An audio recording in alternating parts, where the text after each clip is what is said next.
first half was a roller coaster ride for the Royals and their fans. First place in April, 8 wins in May, back to 500 in June, only to tail off in the final days before the break. Now armed with 3 All-Stars and 3 straight games with the first-place Tigers, the Royals are hoping the roller coaster takes a sharp turn upward and quickly. The second half begins tonight on Fox Sports Kansas City.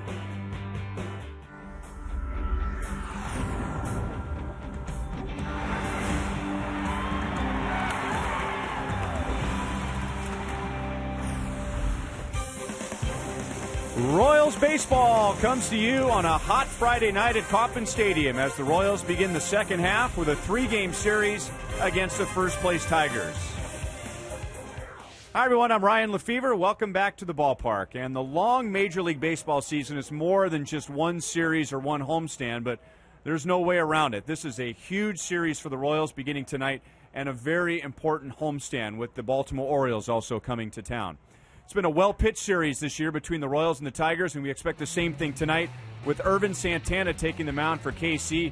If the season ended today, that ERA would be the best in his Major League career, and he's going up against Anibal Sanchez. His ERA is under 3. That's the best ERA in a very good Tigers rotation.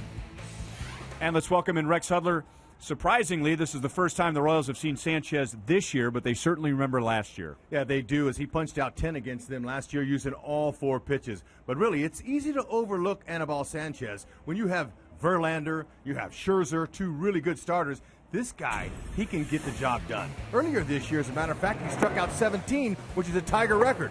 But like every top-of-the-line rotation guy, you're going to get your hitters and the opponents to swing off of the plate. Look at these pitches. He uses all 4 at any time, which makes him really tough. And all these pitches make hitters look bad. They're going to have to find a way to get him on and get him over, do some little things and get a big hit against this guy. Don't let him do what he did to you last year. So the Royals see him for the first time this year, and the same for Irvin Santana. He will face the Tigers for the first time this year.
And manager of the victorious American League All-Star team. Well, welcome back to Kauffman Stadium. Joel Goldberg out here on this hot night in right field, and Anibal Sanchez warming up behind me. Jim Leland's got good pitchers. He also had a very good all-star team, including 3 Royals, and what a memorable game it was for them. Alex Gordon had a chance to get in there, get in at bat, make a catch. He said the most memorable thing for him, playing with his 2 teammates, Salvador Perez and Greg Holland. Salvi caught Mariano Rivera's final pitch, and it was a great experience for all 3 of them. And Jim Leland telling me of those guys, I was thrilled to have them. He thought that Holland was well-deserving. That's why he picked them. He said those Royals players, first class and terrific kids. He's got some all-stars of his own, too, including Miguel Cabrera. Is there anyone going better in the game of baseball right now? Irvin Santana will try to stop him. I'm Joel Goldberg. Enjoy the game. Ryan and Hug have the call next.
Catcher's game to win $100,000 or more. And by your Kansas City Chevy dealer, the official vehicle of the Kansas City Royals. And in describing the weather tonight, just think July 19th and Kansas City. Yeah, pretty warm for opening day. I mean, to me, it feels like it's opening day, first day back, Ryan, but it is a little bit warm for opening day. Hopefully, Kansas City Royals will put on a nice show to start this series. And tonight's game is brought to you in high definition by Time Warner Cable, the official TV, internet, and home phone provider of the Kansas City Royals. Jim Leland last year, when the Tigers came out of the All-Star break, they were 3.5 games back of Cleveland. And this year they have a 1.5 lead over the Indians, an 8-game lead over the Royals. And the Tigers were the best team in baseball in the second half in both 2011 and 2012. So hoping to continue that trend this year. The Royals, of course, have other plans as they try and get right back in it with this 3-game series against the Tigers. And here's how the Tigers are lined up for Jim Leland. And they bring to the ballpark the best batting average in the American League, the second most runs scored in the American League, and 4 All-Stars. Yeah, hey, you know, and that's all good and well for this team, but hey, for the Kansas City Royals to have 3 All-Stars, I'll tell you who's up and coming. The Kansas City Royals have a real nice team to go along with compete against these guys. But this lineup here, it all depends on the guys ahead of Cabrera. Try to keep those guys off the base. Cabrera's in a world of his own, in a league of his own. So you take care of Jackson, Hunter, some of those guys down at the bottom, Santiago and Avila, keep them off the bases, and they got a pretty good chance. So there's two of the All-Stars defending behind Urban Santana, who has not faced the Tigers this year. He did not have a good finish to the first half. Faced the Yankees on July the 11th, and it was the first time all season he did not go at least 6 innings. Yankees knocked him out after 5. Royals defensively behind Santana. Well, we got our 2 All-Stars out there, and we're hoping to see the third, Holland, to close down this game 1 here. But, Getz is back. Okay, wasn't exactly a great opportunity for Giovatelli because he didn't get a chance to play long. But this is the show me sport and the show me state, and you have to perform and produce. Getzy was getting the job done, hitting over 300 in AAA. He's the guy. That's what happens in this game. You got to produce. Look at those guys timing Urban Santana on the on-deck circle. Jackson and Hunter, both of them, watching that pitcher. So you little leaguers out there, watch what the big leaguers do. They're getting timing down. They're not looking into the stands and they're gazing at their teammates. They're checking out the guy and seeing what they can get from him. And what they're going to be getting from him is a good fastball. He'll touch 95. However, he's good at 92, 3, and 4. Good established two-seam fastball that sinks a little bit. He's got a really nice finished pitch with a slider. It's a big one. And it drops straight down when he's on top of it. He's got a changeup that he'll keep those guys honest with, and he throws strikes. Now, he has given up a few home runs, 11 to right-handers and 5 to left-handers. However, recently, he's kept them in the ballpark. Tigers are 5th in the league in home runs. So that stat you just talked about will come in handy against them. They are built around power, very little speed. They are last in the league in stolen bases. But here is a running threat. The Royals want to keep off the bases. Austin Jackson, who takes a little bit outside for ball 1.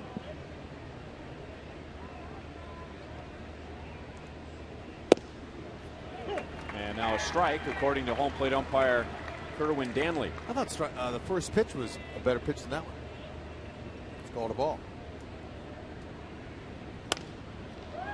And Jackson hits it well into the right field corner, but David Lowe into the shadows and retires Jackson for the first out.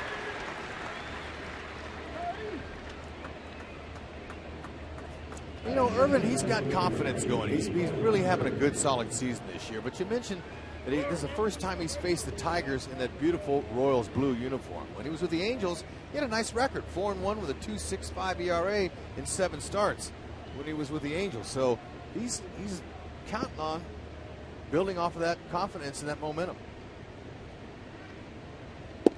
And now his former teammate with the Angels, Torrey Hunter.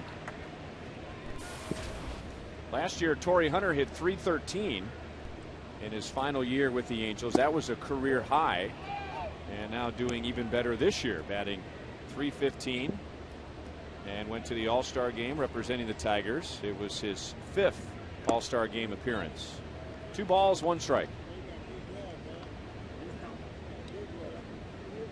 Tell you what, though, Torrey Hunter, he's a good offensive player. He's a fantastic right fielder even in his late 30s, but his value even increases when he goes in there and spends time in that clubhouse. He's an outspoken guy with a lot of good, encouraging words for his teammates. 2-2. I think the Angels would be a better team with Santana and Hunter right now. Oh, they would welcome those two back. Open arms with a huge embrace. Still 2-2 on Torrey.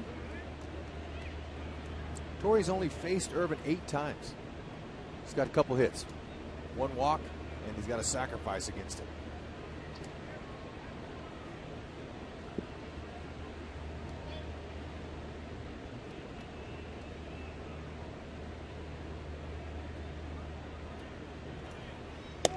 Fastball got away from him. 3 balls, 2 strikes. Urban Santana in his first 17 starts went at least 6 innings, and when that streak was broken on July the 11th, It was the longest streak of at least 6 innings in the major leagues.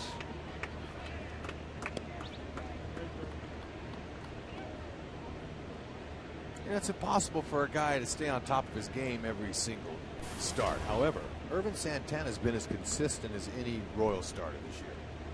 See the home runs, the walks to strikeouts. Those are all really good numbers. Fastball is lined foul, still 3-2. I mean, he was really good. He had the second best walks per 9 inning rate in the American League until his last 5 outings, and he's walked 14 guys. So he's lost a little bit of command his last 5 outings.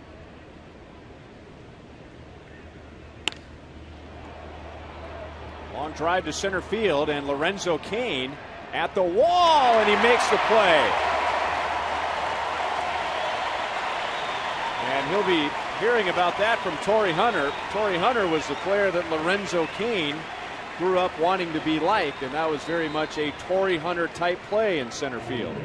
Yeah, it was. It was a hanging slider, and ball just kept carrying. And with no wind at the K tonight, that ball was supplied all by Torrey Hunter. 410 feet, and that's an out. Nice play by Lorenzo. Get a ball that far for an out, that's kind of be discouraging. So that means Miguel Cabrera comes up with 2 outs and nobody on, and he takes ball 1. Cabrera was a starter in the All-Star game, no surprise, as he's shooting for a 2nd straight Triple Crown. It was the 8th time he has been to an All-Star game as either a member of the Tigers or the Marlins. Miguel's 4 for 16 with a homer. 5 strikeouts. Irvin's got him on. So you got to feel pretty good if the greatest hitter on the planet is just 4 for 16 off you. You struck him out 5 times. So that's that slider, I'm sure. It's hard for any hitter to be able to hit a slider that breaks straight down coming off of a 95-mile-an-hour fastball. It tricks you. There's some 96.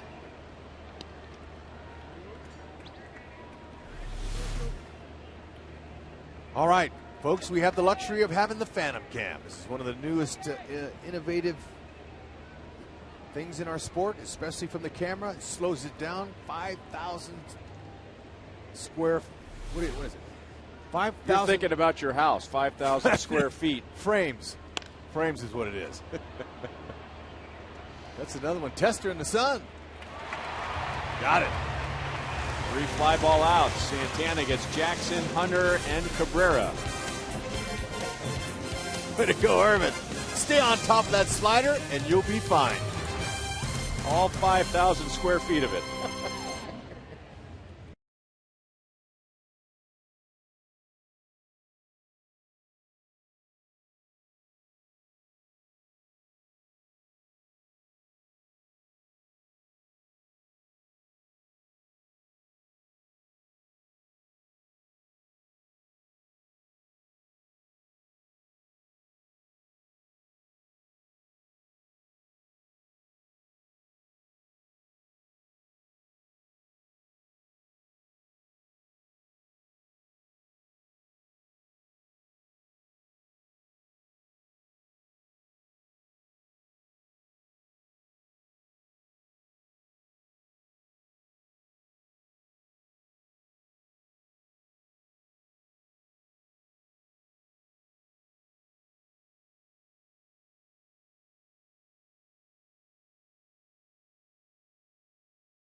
Lineup tonight against right-hander Anibal Sanchez. Looks good if they can just find a way to figure out Anibal.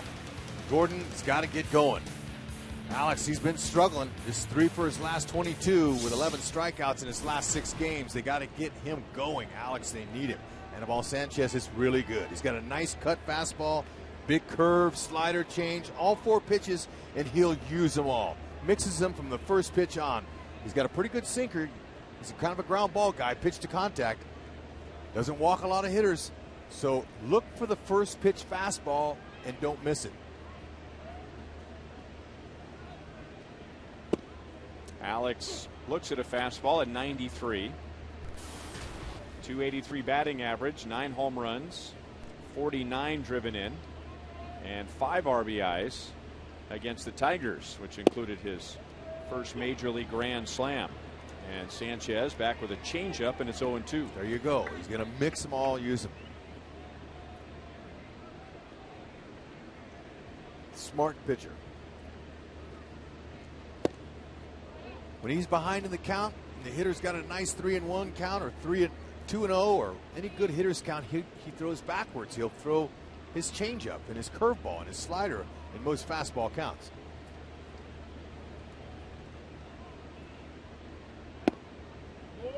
Two and two.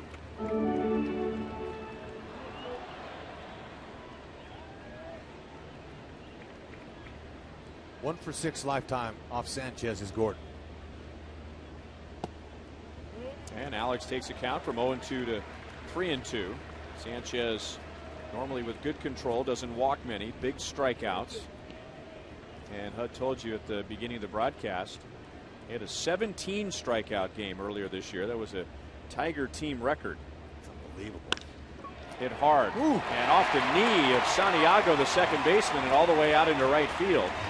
And the Tigers already have their everyday second baseman Omar Infante on the disabled list. And now Alex hits one off of Santiago's knee for a base hit. Boy, Santiago, that hurt his palm too. He hit his knee first and then his wrist. I'm going to give him a hit on that. That ball was scalded. That's the fear of a second baseman or any shortstop, to get a one-hopper smash with topspin on it, because that's a tough ball to read, to pick. Sure enough, that ate him up. Now, I don't know what they're going to give him on it, but he deserves a hit on it. And it is ruled a base hit. Look at that. When you can hurt an infielder, that's not a good sign for your starting pitcher, especially first hitter of the game. Santiago, he's hurt his wrist. Below the knees, ball 1 to Eric Hosmer.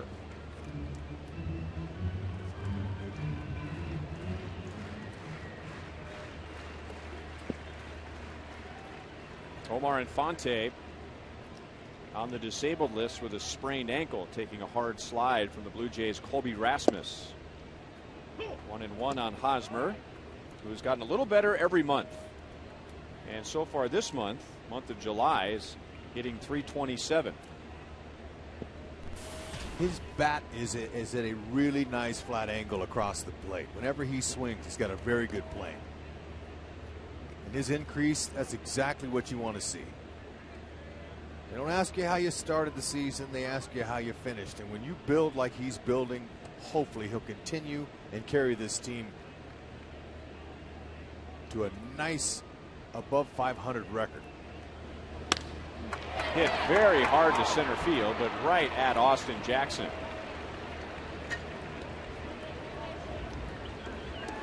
So it was hit right at him. It wasn't an easy play. Alex at first with 1 out as we look at the Tigers defensively tonight. All right, Jackson gets to almost everything in center field. He's got really good speed and a very good athlete. Torrey Hunter and Dirks, you see their all-stars all spread out there. Peralta's having a phenomenal season. Peralta's only aired 4 times. And for your shortstop to have just 4 errors halfway through, that's really good. Now, doesn't have a lot of range, but he catches everything at him. Santiago filling in out there at second base. You mentioned Infante. He hurt his ankle. Turned it up on that carpet in Toronto.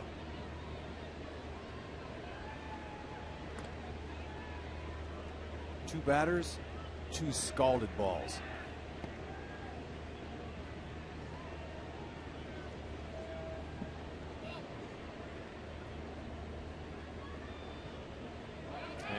Alex is running. Billy swings and misses, and Alex with a Pete Rose type slide into second base. So Billy swinging at a pitch he wouldn't normally swing at. That might have been a hit and run to try and get something going, and in the end, Alex Gordon steals his 6th base. Yeah, he got a little air up underneath this slide here. Has almost a little walking lead, takes off. That's a straight steal all the way. Almost got stepped on. Matter of fact, he did. Has a little sliding pad on the top of that left wrist. Might have helped him not get a cleat mark. Up the middle, into center field. So a base hit, a stolen base. And now Billy Butler drives in Alex Gordon, and the Royals lead 1-0. Tell you, Royals hitters not having any problem at all squaring up Sanchez. And that's an 0-2 pitch. Definite mistake. Billy's ready for it. That's way too good for 0-2. Right down the middle. It was a slider that didn't slide. Billy picks up his 50th ribby.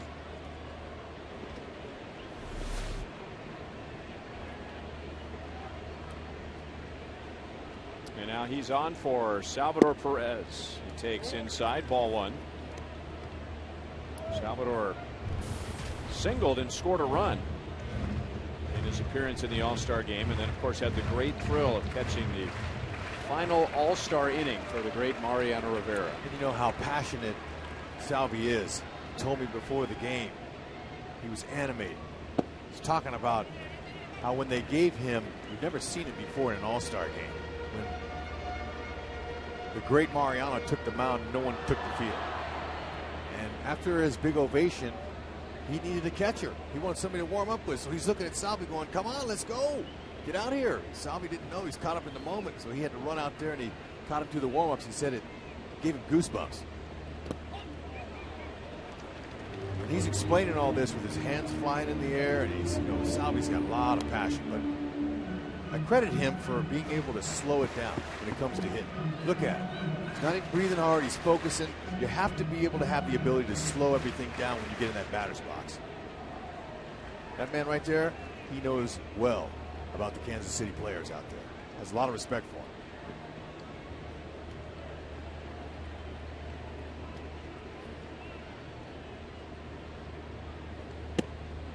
And now a 4-pitch walk. So Butler drove in a run with the count 0-2, and now Sanchez misses with the next 4. He's going to get a visit from his catcher, Alex Avila, and his pitching coach, Jeff Jones.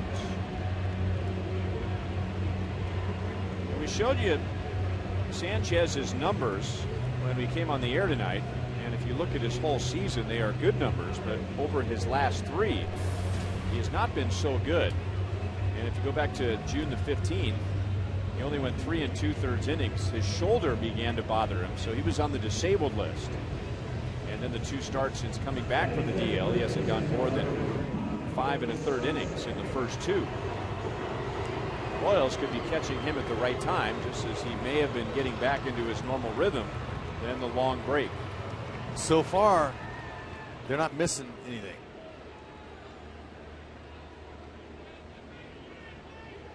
Got to capitalize.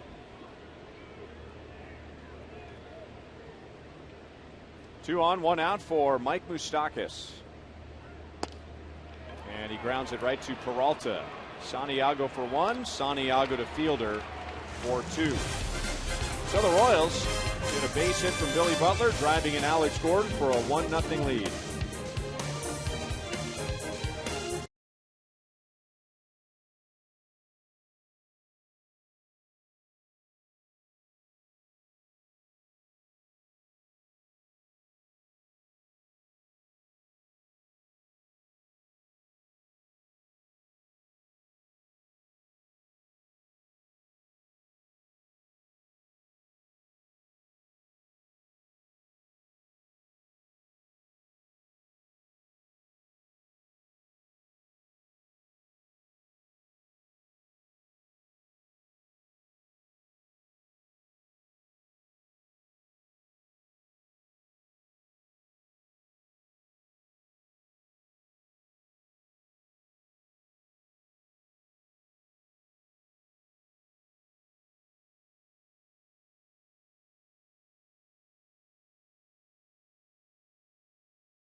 Tonight at Kauffman Stadium as the Royals begin the second half, at least after the All-Star break.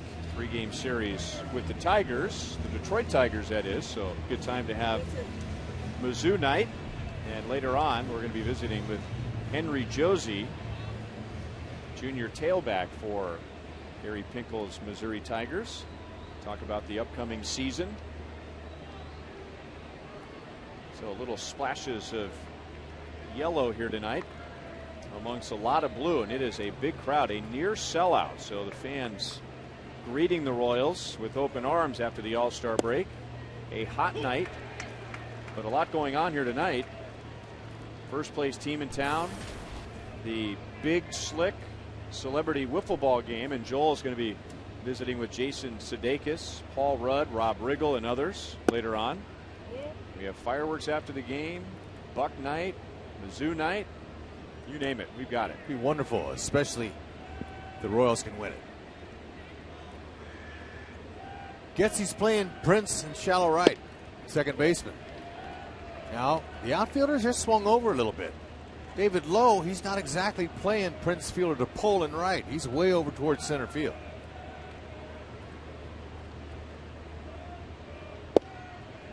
On the corner, 2 balls, 2 strikes.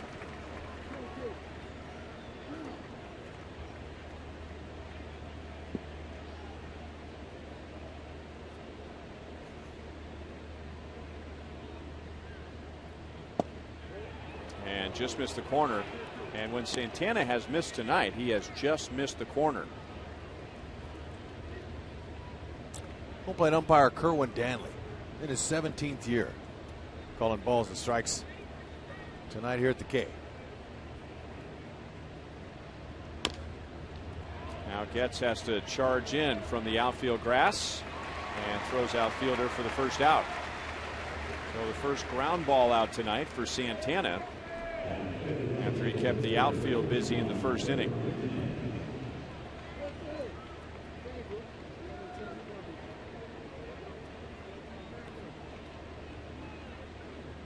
We mentioned the home runs with Irvin Santana, and last year he led the league in home runs allowed and was serving up the long ball quite a bit in his first few handful of starts this year, but he has really turned that around. That's good news against the Tigers. Giving up just 3 home runs in his last 56 innings. Oh, that'll work. Now he's facing a guy in Victor Martinez, though, who's been raking. He's starting to come around. You know, he missed it the entire season last year. For a big leaguer, whether you're young or old and you miss a full season, that's going to show. But it's taken him some time. It's taken him 3-4 months. But his last 23 games, he's been raking. Good fastball, 1 ball, 1 strike. He's hitting .348, 3 homers, 17 ribbies over the last 23. So, you know, Alex Rodriguez, Jeter, you know, even though they haven't missed a full season, it'll take those guys some time. Come back and produce. And Martinez is a big key to that lineup, because if you can somehow get through Cabrera and Fielder, and then you have this guy swinging the way he's capable, that's about as tough a 3-4-5 as there is in the league. Another fly ball, this one to left field.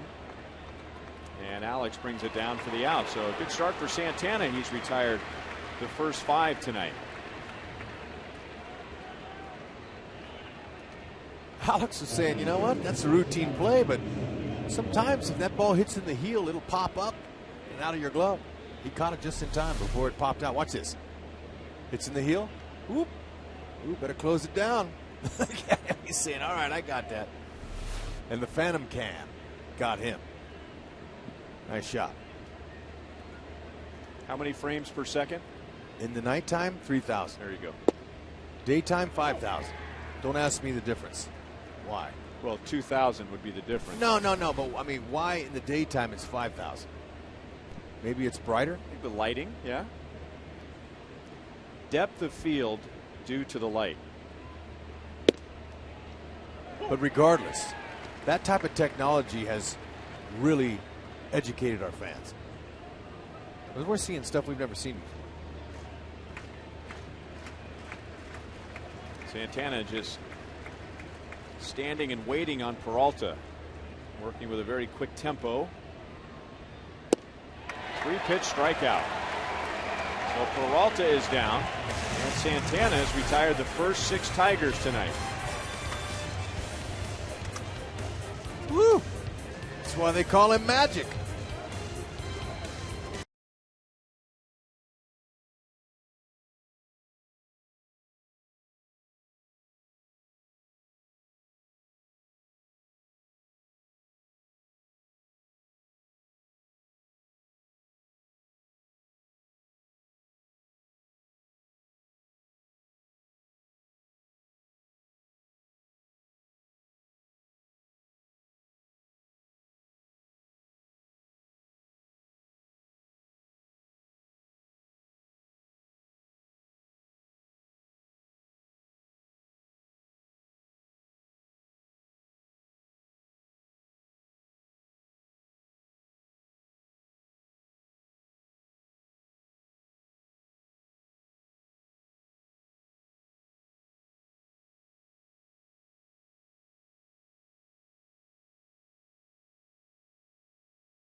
Bottom of the first, stealing second base. Billy Butler getting him home. So a good start against Anibal Sanchez, who was able to get out of a bigger inning by getting Mike Moustakas on a ground ball double play. And now Lorenzo Cain takes strike 1. Cain, Lowe, and Escobar coming up.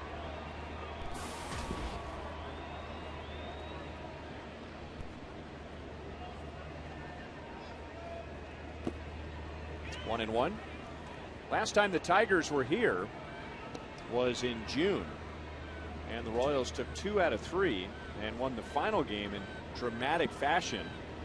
And Lorenzo Cain had a huge hit, hitting a home run off of Jose Valverde in the 9th inning with 2 outs and 2 strikes that tied the game. And then Royals winning in walk-off fashion in extra innings. Royals are 3-2 against Jim Leyland's Tigers this year after going just 5-13 against them last year. And a good start to the second inning as Cain, just like Alex Gordon, has a leadoff single. Okay, what we're seeing is Anibal Sanchez making some mistakes early in this game. And what else we're witnessing, Royals hitters aren't missing it. That ball right there, that hung up in the zone, that's saying hit me all over. And he did. He didn't barrel it. But a hitter has a much better chance when that ball's elevated like that. So far, so good. Hitters are squaring it up. David Lowe, what a big surprise he was in the first half. And now Cain is running, and Lowe bunts. And Sanchez makes a great play. You don't normally see a pitcher make a play like that. Getting to it first of all, and then shoveling with his glove. Royals were very close to having 2 on with nobody out. Yeah, it was a good attempt, but when you see a runner take off like that and a break like he got, I'm going to take that pitch and then do that bunt on the next one and get him over to third. So Lowe didn't exactly see Cain. But if you're right, Ryan, that's a heck of a shovel play there to get him. Sometimes being a left-handed hitter, you don't always see the guy take off.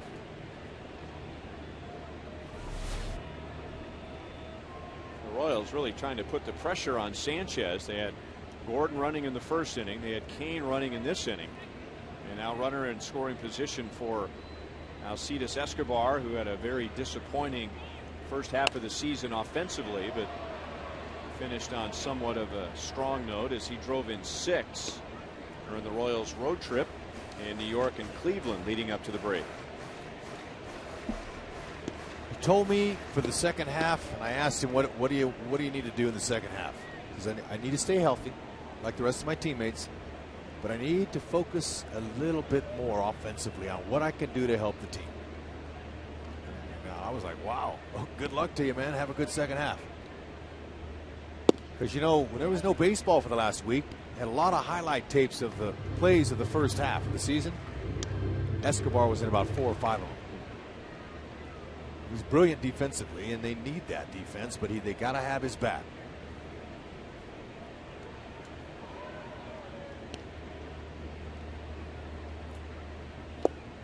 Blocked by Avila. 2 balls, 1 strike. Escobar, a .342 hitter with a runner at second base and beyond. He can get the job done. Now, Torrey Hunter in right field, he's showing Escobar no respect for power. He's way in. He's saying, if you dump that ball in front of me, Kane's not scoring.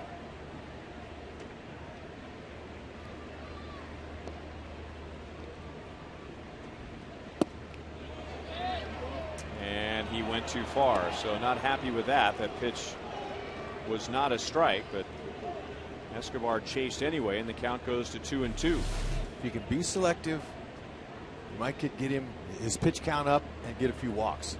But I thought he did a good job of checking his swing on that one.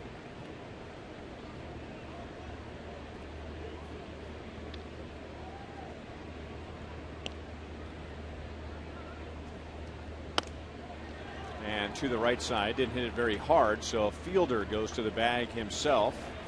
That's the second out as Kane moves up to third.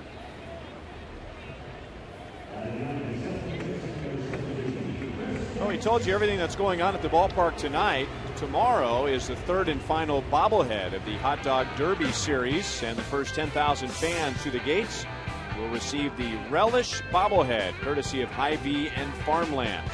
Royals and the Tigers, that's a 6:10 game, and the gates will open at 4:30, so make sure to get here early.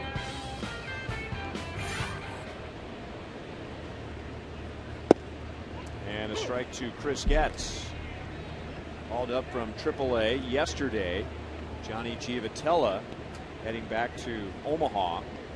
And the Royals also made a move in the bullpen with Kelvin Herrera coming back up and Everett Teaford going back to the Omaha Storm Chasers.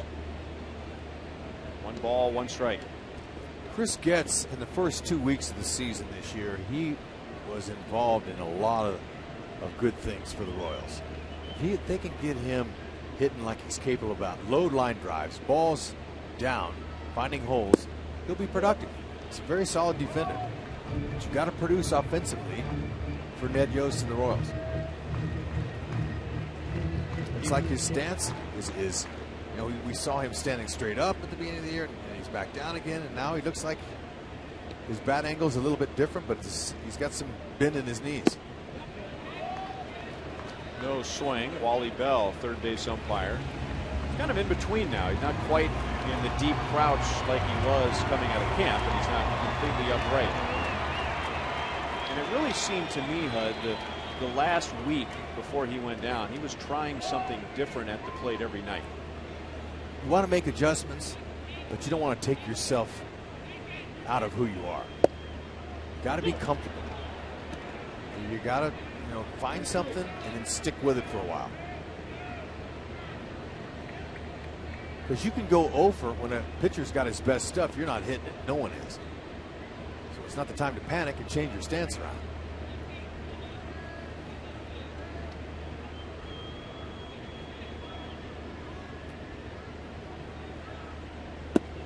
And he will take a walk. Tigers want an appeal. Kerwin Danley, the home plate umpire, shakes his head at Sanchez and says, I don't need an appeal. He didn't go around. So Sanchez walks his second, and that means Alex Gordon comes up with 2 on.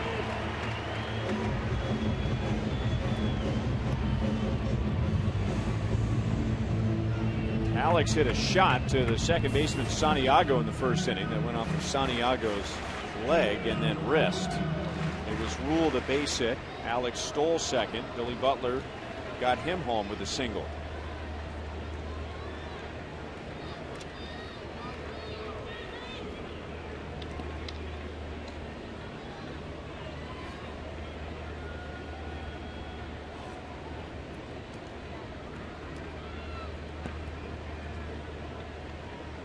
And now Getz runs, and Avila will not throw. So that's 3 running attempts, I'll say, not stolen base attempts. Alex stole a base in the first. Kane was running in the second, so Ned Yost was sending him in this inning. And then Lowe put the ball in play with a bunt, and now a stolen base from Getz. This is how Ned can help his team, by letting them go, turning them loose. You got good speed. Let him go. Put the pressure on defense.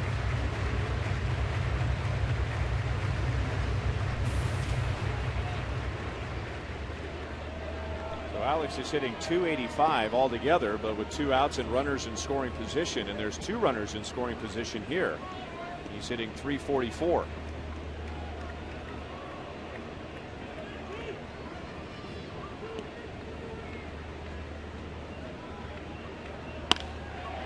Hit hard to fielder. He blocks it, picks it up, goes back to the bag, and that's the inning. So 2 hard hit balls off the bat of Alex Gordon tonight. In this inning, the Royals strand 2, and KC leads 1-0.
Jason Sudeikis, Rob Riggle, Paul Rudd, all Kansas Cityans, other celebrities here today. Now, for the fans in attendance, the thrill for them is to watch them take batting practice and then their wiffle ball tournament at the Little K.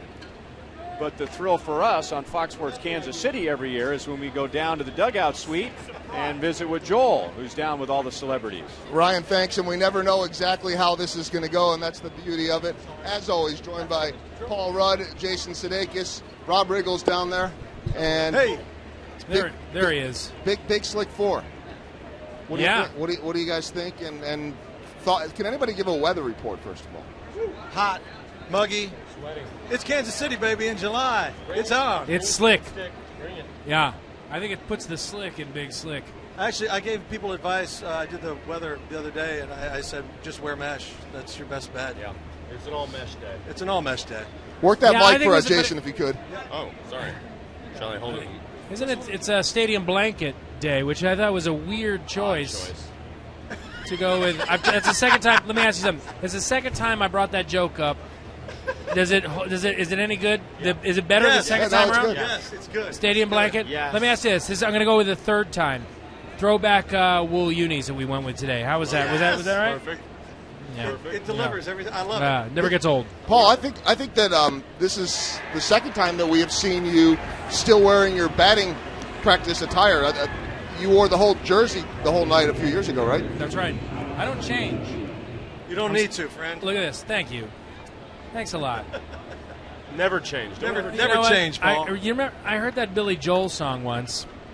It really registered. It really landed with me. Which one? We will all go down together? No, Piano Man? not that pressure.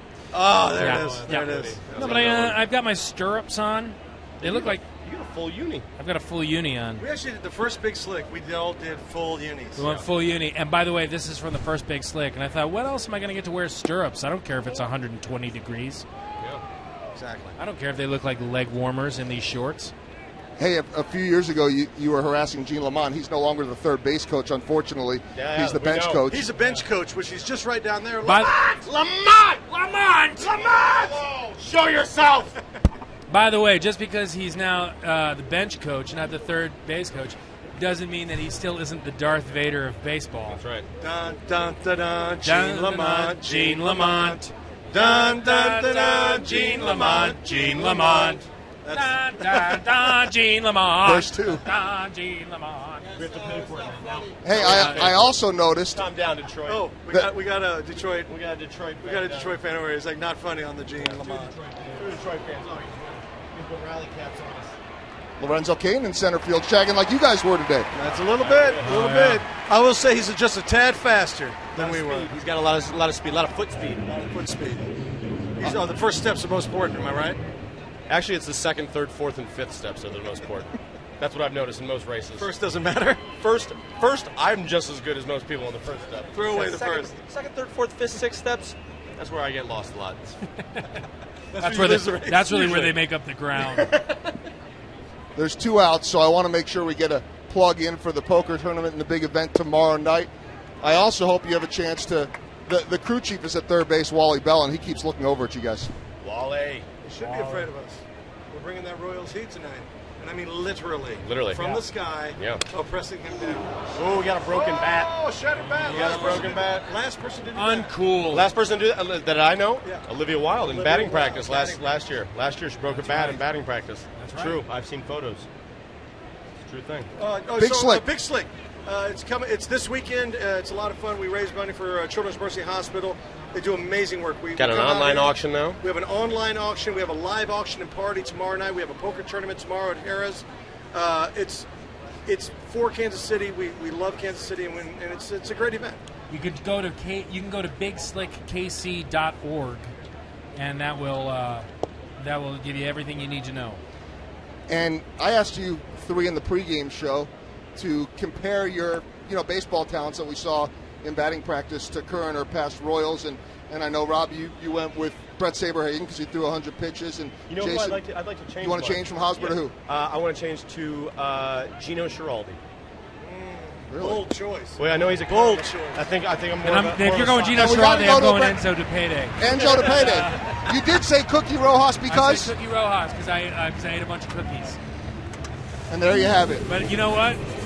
I'm going to change mine too to Pat Sheridan because I'm going to go with the aviator prescription glasses. On that note, we need to step aside. More Royals baseball. Also, coming Al up for the Cowan day. sported those. If I UL remember. Washington, because I love toothpicks. Yeah, you love toothpicks. Everybody knows that about me.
after her daughter Isabella was diagnosed with a type of brain cancer in 2008. Sylvia moved her family from Wichita for treatment at Children's Mercy, and that's a hospital, an organization very near and dear to our guests who are down in the dugout suite with Joel Goldberg. Let's go back down there. You used to drive the Balboni before LA Kings games. All right, Ryan, we were done, I thought, and then they kept talking. I said, guys, we're in a commercial. They said, that's okay. We just want to keep going. So you named some Kansas City Comets, some soccer guys. Right. Which was, that was good. But you had, during the commercial break, you dropped the Marty Patton reference. The Duck. Yeah. Marty Patton. I wanted to go for, Marty Patton. Old school Royals. I'm going Bo Jackson. My game is Bo Jackson. 87 circa. I mean, I'm running up walls. I'm snapping bats. I'm running over Brian Bosworth. What about Crush Velvet? 73 Royals. Who is that? I'm pretty sure he was on the team. Oh, Crush Velvet. Who That's you the got? guy's name? What about Daryl Motley? Oh, Great one. Motley Crue. The Motley Crue. Did we ever talk about John Wathen? One of the great names. Could have been a president with that He name. was actually Yeah. coaching on the team. I remember that. Yeah. I remember John Wathen. Hitting coach. That was a great. How about George Brett? How about that guy? I don't remember I him. remember that guy. That doesn't No, ring a guys, George Brett. bell. Doesn't ring a bell. You don't remember George Brett? Oh yeah, the shortstop. No, he's third base. Hey, He was- here we go. Come on. He Come played on. the hot Hey, corner. What about Amos Otis? Ah, there we go. That's Hey, oh, Right. hey, oh, hey, oh. A-O. Yeah, UL Washington we got earlier on. His real name was Otis Amos. Huh? His real name was Otis Amos. No, I don't know that. Famous Amos Otis. Went You on got- to a great cookie fortune. Yeah, he used to make Cookie Rojas's. Well, let's say Daryl Porter before he went to St. Louis. He was the last Royals catcher to go to an All-Star game before Salvador Perez. Oh, nice. Yeah, that's true. It was. Yeah. I think Salvador Perez needs to bring back the Daryl Porter glasses. I got to tell you right now, I'm loving our team. I'm loving Mousakis. I'm loving Hosmer. I'm loving the whole team, man. They're electric. We were out Gordon. here earlier These on guys are watching guys are Gordon rifle them out, these moonshots. Jack those it was homers. Unbelievable. Not fair. What about And Butler. That guy, Butler brings it. Splittorf, of course. Splittorf? Split. Larry Girl. Ooh, he's breaking out a couple lefties there. Dennis Leonard. All right. Who Charlie Leibrandt. Who beat out the throw? 85, Game 6. Was it Dane Orge? It was No. George Orta. Oh, it was George Orta. George Orta. George Orta beat it, and then Orge knocked But who it hit? in. Okay. Dane Orge. Do you remember Dane Orge's brother? Garth Orge? Tommy. I thought it was Tommy Orange. Tommy Orge. He went on to great fame in rock and roll, if I'm not mistaken. Yeah, Tommy Orge. He was actually, this was a trivia question. Tommy Orge, lead singer of Eddie and the Cruisers. There was no Eddie. Yeah, it was all Garth. They're all Tommy. What about their huge, super fat brother, Guh? Gorge? Yeah. He was heavy duty. Guh Orge. Remember, and then wasn't it their dad who invented the refrigerator? Nuh. Oh, that's right. Norge. Norge. The old Norge. So we're just on. Who's your favorite? Give me an old Royal.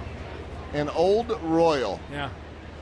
I don't mean an old, but And not Crush Velvet. Someone don't from say- the past? Don't say Crush Velvet. How about Mike Sweeney? That's not Sweeney, funny. sure. Great. How about my One of the greats. broadcast partner, Royals all-time saves leader, Jeff Montgomery? I like that. How did we forget Montgomery? Monty. I didn't forget Montgomery. He's a slam dunk hero. Good catch. Good catch. Well, professional this time we have to go. I was supposed to ask Rob about Lorax because that's our announcer Ryan Lefevre's son's favorite movie, Micah. How about Teddy Lorax. Lorax? Hey, I loved Lorax. It was a great time making it, and Both ends. go see it. Very Bye, guys. unorthodox approach.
on the Detroit Tigers and plenty of Missouri Tigers here tonight. It is Mizzou night. We will not see Max Scherzer as he's not starting for the Tigers, but we still have a chance to see Aaron Crow appear in the game tonight. And pretty soon we're going to be talking a lot about college football. Right around the corner. Austin Jackson will try to be the first Tiger to reach against Urban Santana, who has retired the first 9. He has struck out 3. He got Jackson on a fly ball to right field in the first inning. Something the Royals and the Tigers had in common from the first half is that they were both relatively healthy. You know, the Royals had one player on the 25-man active roster go on the disabled list the entire first half. That was Gerard Dyson when he injured his ankle in Anaheim. That's great. And Tigers had very few injuries. Austin Jackson was one of them. He had a hamstring injury in May.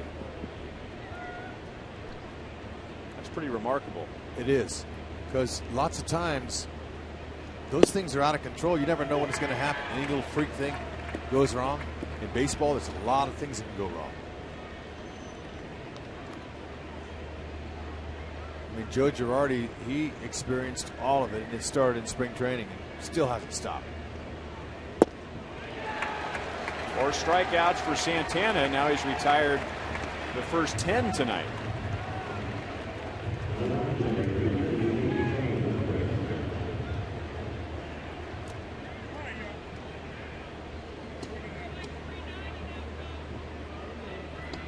So 1 down in the 4th inning, and now Torrey Hunter, who's had the best swing so far tonight against Urban Santana, flying out to center field of the warning track, and he chased a high fastball and missed. No balls and 1 strike.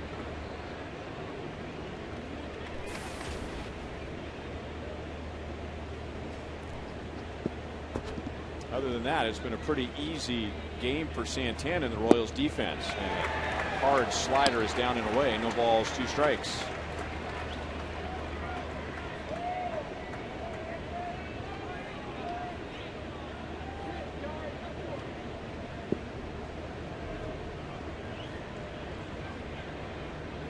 Tried to get him with a high fastball. 1-2. Torrey Hunter might not have wanted to go into the All-Star break. He had 5 consecutive multi-hit games going into the break. And there's the first base hit. A pitch that was in on him, but somehow able to get it into right field. And that is the first base runner for the Tigers, and it comes with 1 out in the 4th inning. And a look at tonight's Sprint Unlimited Answers poll. Who has the best chance? What has the best chance of happening? Miguel Cabrera winning a 2nd straight Triple Crown. That has never happened. Chris Davis hitting 60 home runs. He might be in the right ballpark for that. Or Manny Machado, who has a chance for the major league record for doubles in a season. And remember, if you vote in tonight's poll, you can enter for a chance to win 2 Crown Club tickets to a future Royals game, courtesy of Sprint. And here is Miguel Cabrera, and it's really only the home runs of Chris Davis that is keeping him from the Triple Crown so far, as Davis has 7 more home runs than Cabrera's 30. How about 95 RBIs going into the All-Star break? Very impressive. I mean, he's one of the greatest hitters we've ever seen. He doesn't get fooled. He's got great balance in his lower half, and he uses just his eyes to see and his hands to hit. Under control, no head movement. And in baseball, when your head moves, so does the ball. So you're trying to keep it still as possible, and this guy, he gets it all. Strong. Hits the ball well to the opposite field. Lets the ball travel to the catcher's glove even. And it takes it right out of that glove with his bat.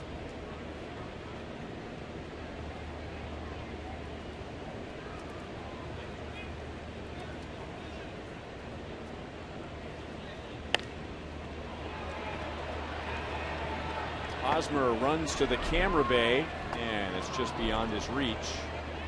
1 ball, 2 strikes. So 95 RBIs going into the All-Star break.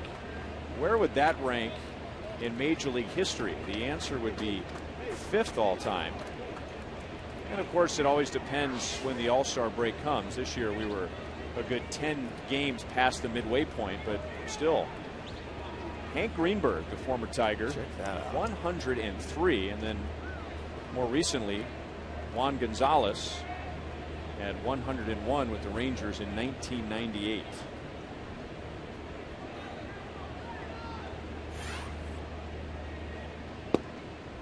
Two balls, 2 strikes. You know, Miguel, he hit a home run last week. He's blowing a kiss to somebody. I don't know who it is. Talk about his head position. Watch everything stay still and watch the ball compress. Look at that. A little compression with the baseball. Hits it on the meat of the bat. That is a perfect swing. Look at that ball compressed. It's amazing how that Phantom can slow it down. And that hard ball, it's not exactly a tennis ball, but it made it look like one. And now Hosmer in foul ground makes a difficult play in front of the tarp. And Cabrera is 0 for 2.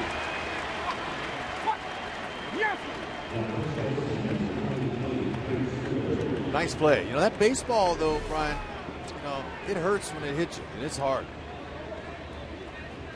Great play there. Back to the play, finds the tarp, knows exactly where he is.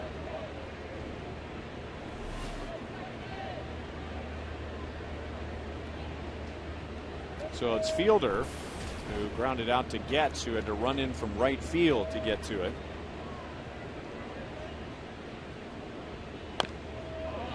And fouled that one off of his foot. 0-1.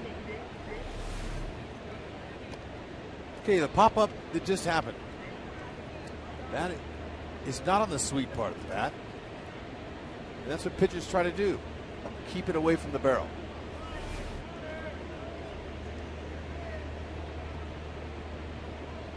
Put a little bit of finger pressure on that baseball and it makes the ball move.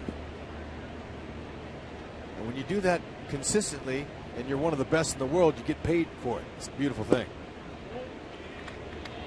1-1 on Fielder. These guys are entertainers. And Fielder was an entertainer here last year during the All-Star game. He won the Home Run Derby. Year before that, he was the All-Star Game MVP, and now he grounds out to Escobar. So the Tigers get their first runner, but they are scoreless through 4 innings against Santana. Royals lead the Tigers 1-0.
Zoo night, and we told you that we're well represented on the baseball field, but also here in the booth. Junior tailback Henry Josie has joined us here in the booth. I guess I should ask the question what most football fans want to know now, and that is, how is your knee doing? My knee is doing great. I don't have any problems at all, and I'm blessed to be in the position I am today to play football again. How frustrating was it for you last year with the new conference, and how you were playing in 2011 and you weren't even able to get on the field? Probably the hardest thing I went through in my life, and I learned a great deal of patience from it. What was the rehab like for you?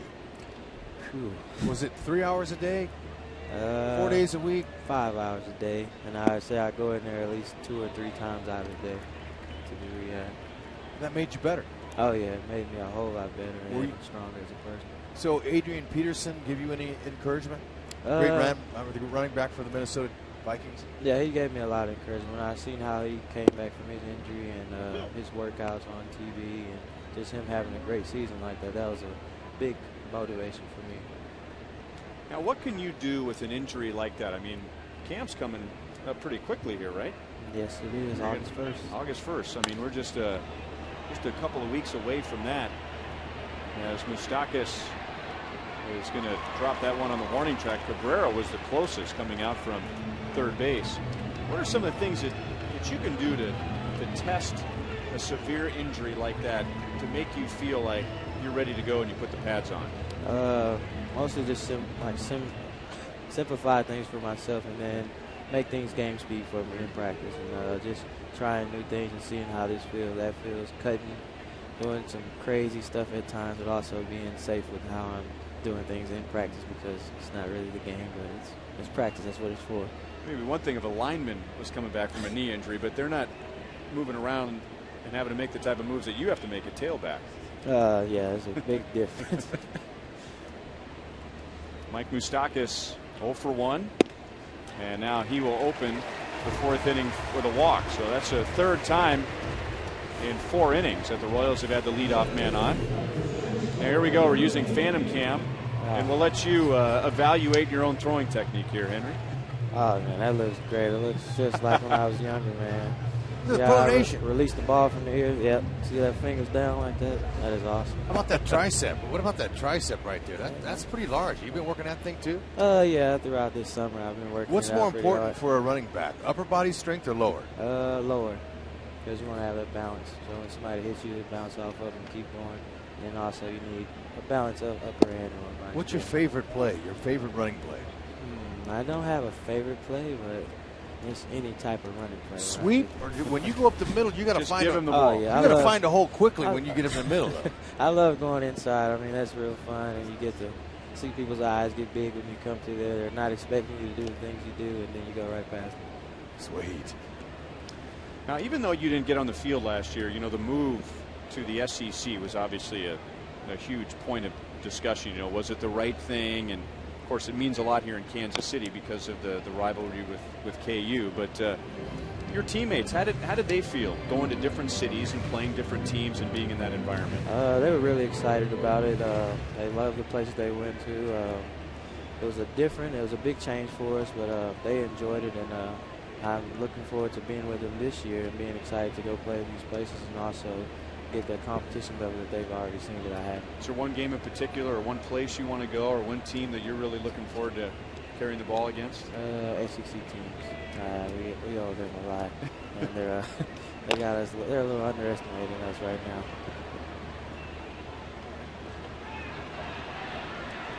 A little bit of confusion on the field. We might have to get the rule book out. Lorenzo says, I'll tell you what, I'll just tag myself out. I don't know if I've ever seen that before. The fielder just kind of put up a roadblock.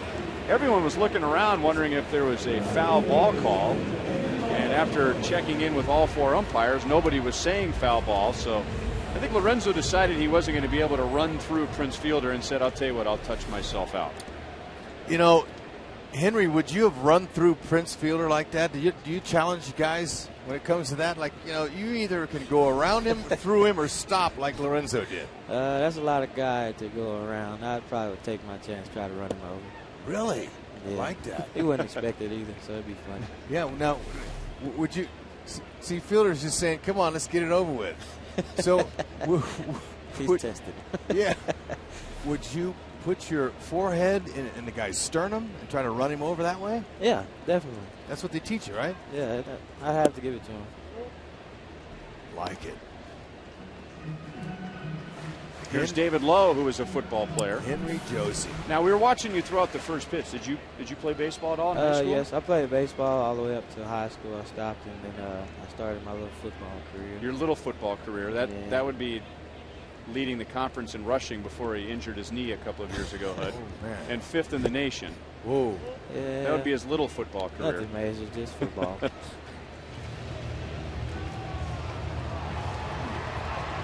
David Lowe tried to bunt for a base hit in the second inning. And Sanchez made a good play coming up the mound and flipped to first. That really turned the inning around. And Lowe, who was so good driving in runs with 2 outs in the first half, trying to drive in Moustakas with 1 out in the 4th inning. So they keeping you busy tonight? Oh, yes. I've been running around the whole time. This is the first time I'm not sweating right now. But it's been very hot. I've been very busy. At least I got to eat, but that was a good thing. But I've been busy the whole time. Now, we were told when you were coming up to the booth, ball's hit hard, but right at Santiago, and David Lowe is out, 2 down, and Moustakas goes to third. We were told because typically when we have KU night or K-State night or Mizzou night, it's usually a local kid from Kansas City. Now, you're from Texas. Yes. But it was because Henry is one of the personalities of the team. Oh, definitely. Yeah, that's okay. So you're one of the guys that keeps everybody loose. Yes, definitely. I'm one of those guys that everybody can come to talk to. I have get-togethers at my house where we'll just do anything, play the game, dominoes, just anything we can do. It's just to be around each other and build team chemistry.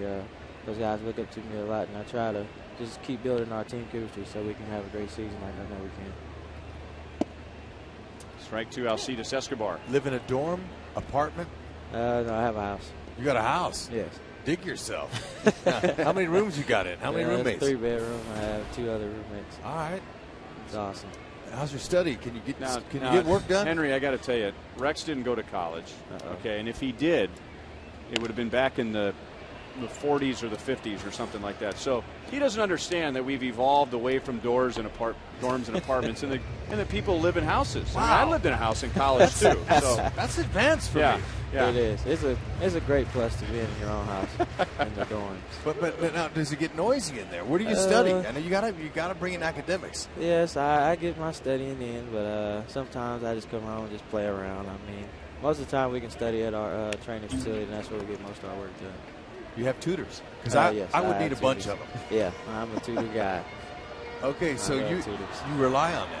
Yes, I do to help me with my homework. It's great to have tutors and just they're keeping you like we're so busy, and then they're helping us just manage everything and we get all the work done there. Like I said, he didn't go to college. So I mean, I know. Yeah. All I know is Hud, they also have books. Hey, Dan Devine. And Devine. they even eat at college too. I mean, it's, God rest Dan Devine's soul. He was a tremendous football coach. He said they had tutors and plenty of help for me they knew I needed. But Henry, no help for you academically. You're a star. Thanks for coming up with us, man, and good luck this year. Stay healthy. Thank you.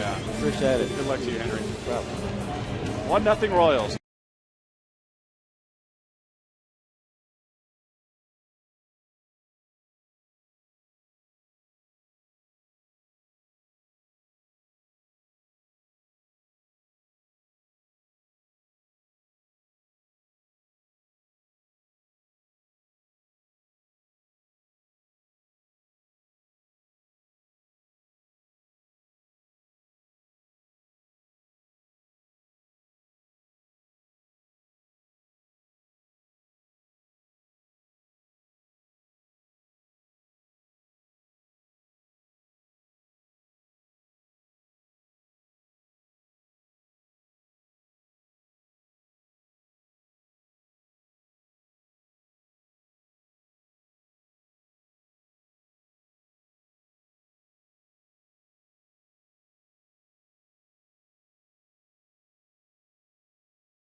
Ball is brought to you by Panera Bread. Try pasta the Panera way. Live consciously, eat deliciously.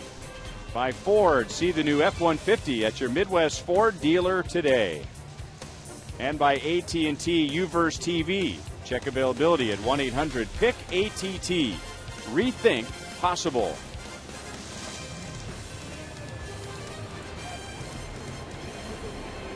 1-0 Royals on a first inning single from Billy Butler that drove in Alex Gordon. Very near a sellout, if it is not a sellout. And a lot going on here tonight. It's Mizzou night. Nice to visit with Henry Joseph, the junior tailback. The Big Slick Celebrity Wiffle Ball Tournament was before the game tonight. Fireworks after the game. And it's also Buck night. And some very important games for the Royals after the second half. 3 against Detroit. They got a chance to gain ground right away. And then after that, 4 games with the Baltimore Orioles. Paying attention to one game, one pitch, one at bat at a time.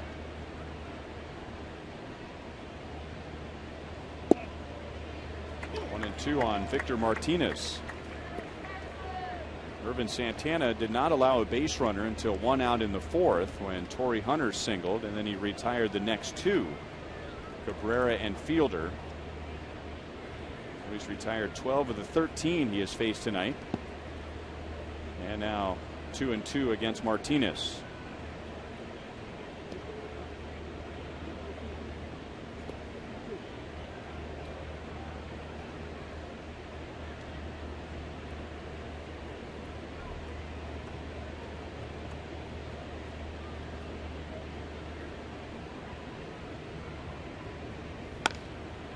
That's hit well to center field. Kane already has one nice play tonight, and up against the wall. Takes an extra base hit away from Victor Martinez. Wow, Lorenzo Kane helping out Urban Santana 2 times tonight, going to the back of the 410 wall. Beautiful. Good job. Once he took a look at that wall right there, I knew he had it. All he was doing was saying, do I have room? And he had plenty of room. That last little peek for an outfielder when he does that, that secures everything. Watch him on contact right at the top of your screen. First step, there it is. You go straight back on a ball hit directly over your head. You're not going to waver.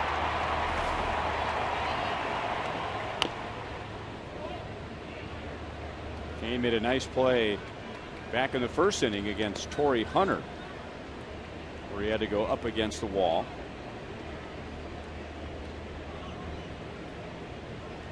So Santana's retired 13 out of the 14. He struck out Peralta in the second inning on 3 pitches. 1 ball, 1 strike. Peralta 3 for 24 with 4 punchouts in his career against Irvin. Hadn't had a lot of success.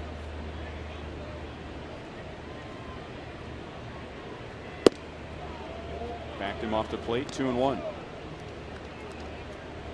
Mentioned earlier, Cabrera, Fielder, and then when you get through them, you have to deal with Victor Martinez. How about Johnny Peralta, who has 25 doubles, 8 home runs? He went to the All-Star game as the Tigers sent 6 to Citi Field, along with their manager Jim Leland and the coaching staff. And for Peralta, that was his second appearance at an All-Star game.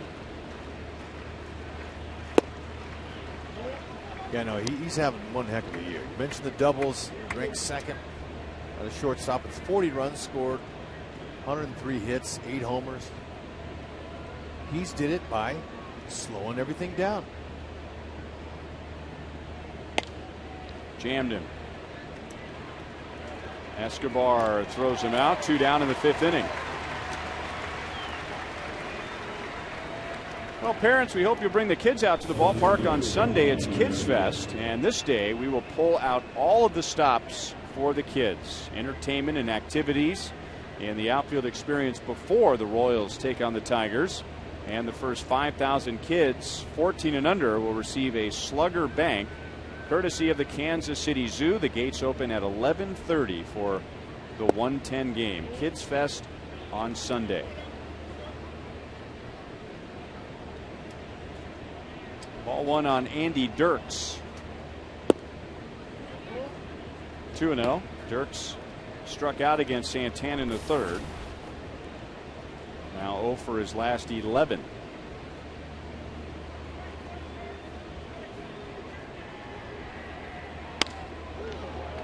Just the second hit for the Tigers tonight.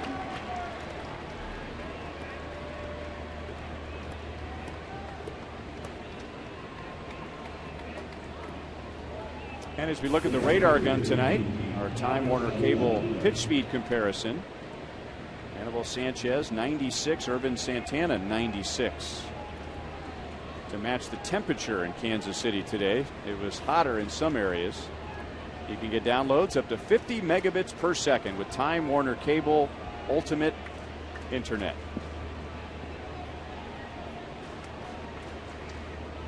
So Alex Avila with a runner at first, 2 down, and Santana's right in there with a strike.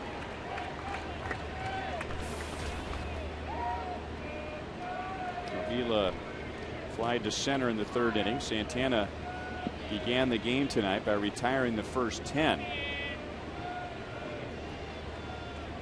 And now Dirks runs, and Perez's throw is right on the money. Woo-wee. And all Dirks can do is shake his head. Salvi was waiting for that. That's a beautifully executed throw. Right on time.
It looks like he got him a lot easier than when it was live action. That ball was there well ahead of Dirks' slide.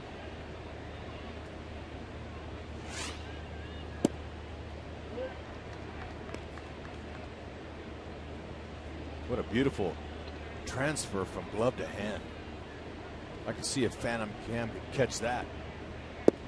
You know, and the thing about him that I noticed many times, but especially when he just threw out Dirks, is, you know, typically the catcher receives the ball, then they have to have quick feet, and then they have to have a very quick arm swing. That's what the best ones do.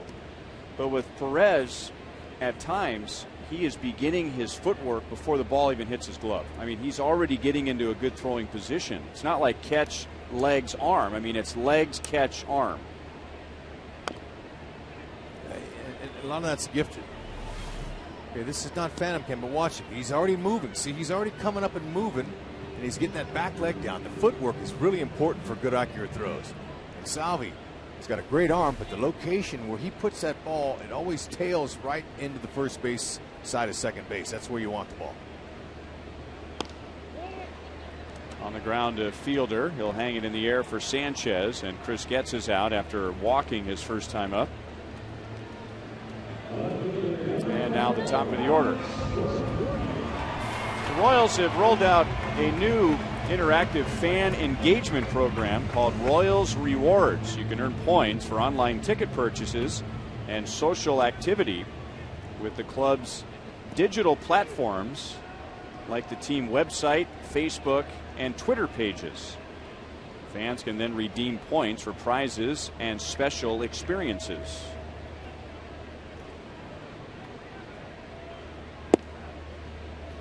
Oh, 0-1 on Alex. He singled and scored in the first inning, also had a stolen base, and then grounded out to first in the second. And Sanchez, who's already made one nice play, that was on a bunt attempt by Lowe. He goes up to get the high hopper from Gordon, and over to first for the second out.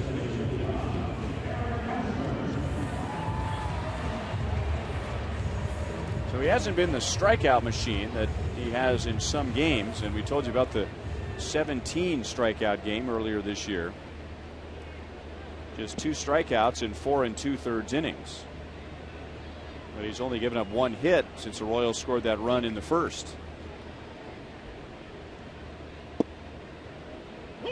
0-1 on Hosmer, who lined to center field in the first inning and then grounded to short in the third. He's had some good swings off Sanchez tonight. And another good swing. And another tough luck out. That's a 9-pitch inning for Sanchez as Hosmer lines to Dirks, and the Royals are down quickly in the 5th inning.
Ballpark as we are into the mid to upper 90s in Kansas City today. 1-0 Royals after a run in the bottom of the first inning, and now we head to the 6th in a duel between Irvin Santana and Anibal Sanchez, with possibly a sellout crowd here tonight. And the crowd was near sellout at first pitch, with fans still filing in, and you'd be hard pressed to find a couple of seats next to one another tonight. Love it. That are empty. Players appreciate it.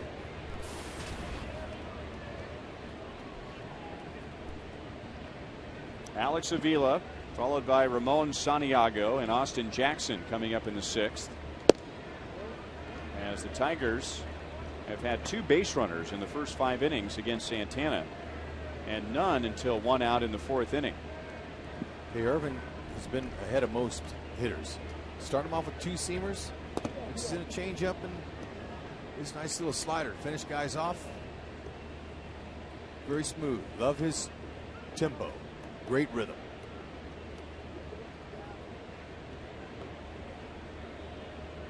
And talk about cool, calm, and collect. Irvin rarely sweats.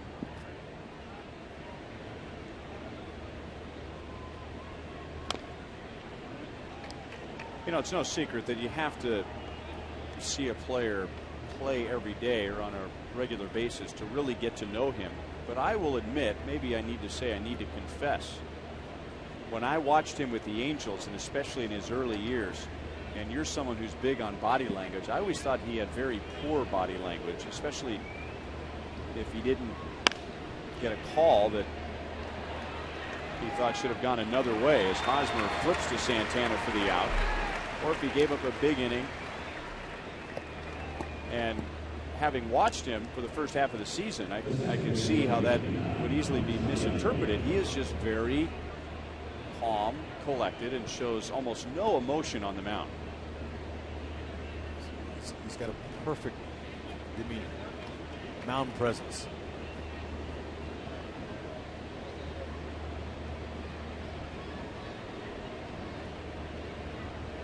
Ramon Santiago struck out first time up. And I had heard that that was an issue even with the Angels early in his career, and that he has improved his body language. That takes time for some guys. 1-1. But two guys who have been so effective for the Royals this year, two new Royals, Urban Santana, James Shields, completely different demeanors on the mound. One guy holds it all inside, while the other is very outward in how he feels about himself, how he feels about certain calls, and how the game's going, but is able to channel it in a positive way. I'm talking about James Shields. He's got a lot of passion. Guy makes a play behind him. He's elated, and he lets that position players know ahead of time where to play. Sometimes he's different ways. 3-2 on Santiago. But the change of uniform has worked out well for Irvin. And that's some of the things that the Angels said possibly could happen. And if you give him a prominent role in the starting rotation, he should thrive in those positions. That was the Angels telling the Royals that. And the Royals said, all right, we'll make him our second starter behind James. 5 strikeouts for Santana. The second time he's gotten Santiago, 2 down in the 6th.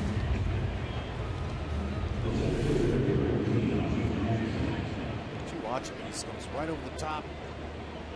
This is a veteran pitcher on top of his game.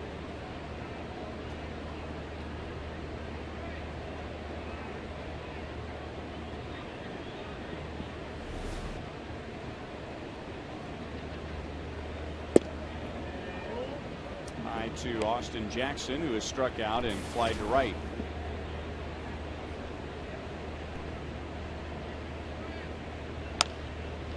On the ground to Moustakas, and that's the inning. 12 pitches. Down go the Tigers in the 6th. And the Royals, with that first inning run, still lead 1-0.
Takes a phantom cam to be able to catch Billy Butler's swing.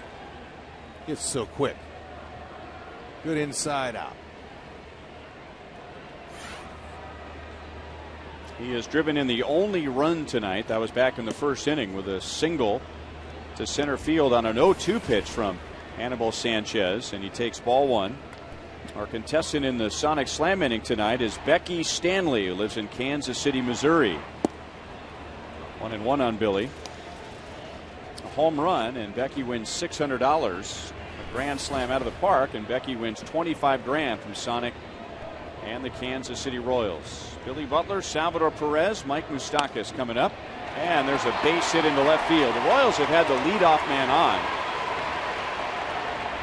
in 4 of 6 innings. Only one has turned into a run. And for Billy Butler, that is his second hit tonight. And just the Royals' second hit since the first inning. Okay, anything out over the plate, the Royals seem to be squaring up. Sanchez, in his start last year when he struck out 10 Royals, they were overtly aggressive and they were swinging at pitches out of the zone. Tonight, they're really focusing on their pitches.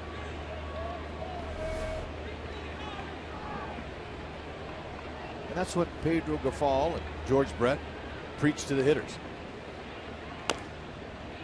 Look for your pitch, especially early in the count.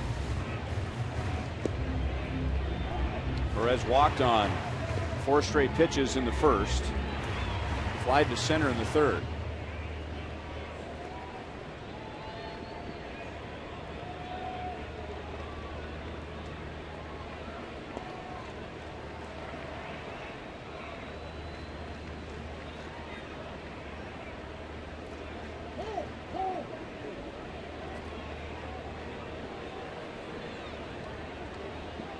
Sal, the subject of our Toyota League leaders tonight.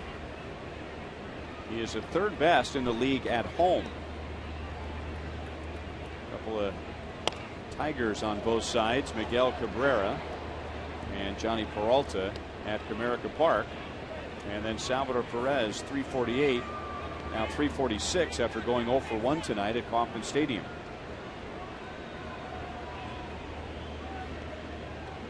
Just missed that last pitch.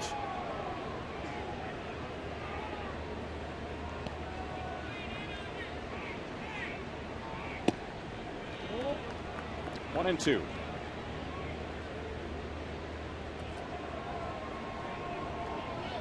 It's always interesting. Sorry, it's always interesting to see how guys respond to being an all-star for the first time. Will that give them a lift? Will that add some pressure to them? And talk about first impressions. My first impression, the first manager I was around in the major leagues was Tom Kelly, and he had mostly young teams those days, so he was always concerned when a young player would come back from the All-Star game and felt like he needed maybe 2 or 3 games to get his feet back on the ground. Didn't quite get it on the fat part of the bat, and Salvador flies to left. Yeah, but I would imagine they would have a load of confidence coming in. You know, after they're like, hey, look, I'm one of the best. Now I need to perform like one of the best. I'm going to show them why I'm an all-star. And yet, how does that confidence play itself out? Trying to do too much? Trying to look like an all-star? Or does it give the player, you know, a sense of peace? You know, you can kind of relax. I'm an all-star. I mean, not that his career's over. He doesn't have to prove anything, but that's a big feather in the cap. Sure is. And I bring that up because all 3 Royals who went to the All-Star game this year were first-time All-Stars. So we'll see. You're also talking about 3 very level-headed guys that you figure aren't going to really change their approach to the game, change their preparation because of the All-Star game. 2-0 on Mike Moustakas. He is grounded into a double play and he is walked.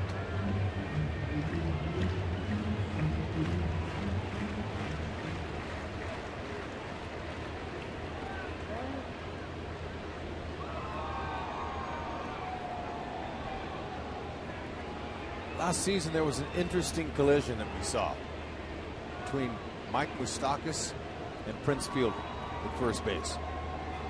And we almost had one earlier with Lorenzo Cain. But I think Lorenzo Cain, he probably witnessed this AT&T U-Burst rewind.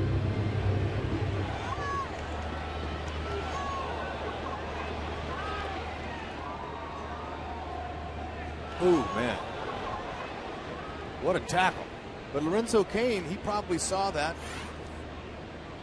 when he had his opportunity, as Prince was standing right in his way saying, what do you got?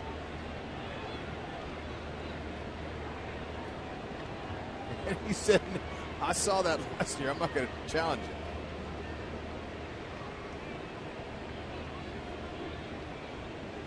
Which is what most intelligent human beings would do confronted with Prince Fielder. I mean, the collision with Moustakas was accidental. It was. And Moustakas walks for the second time tonight. That's 4 walks allowed by Sanchez, and the Royals have 2 on with 1 out.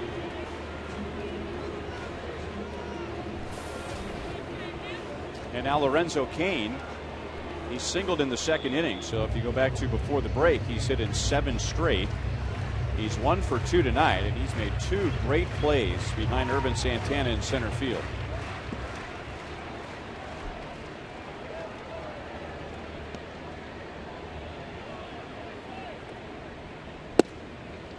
Oh, 0-1.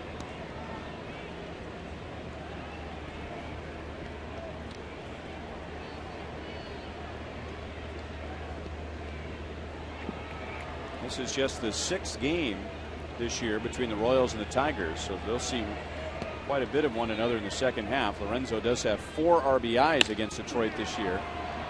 Hits it off the end of the bat. Santiago goes out from second base, and that is the second out.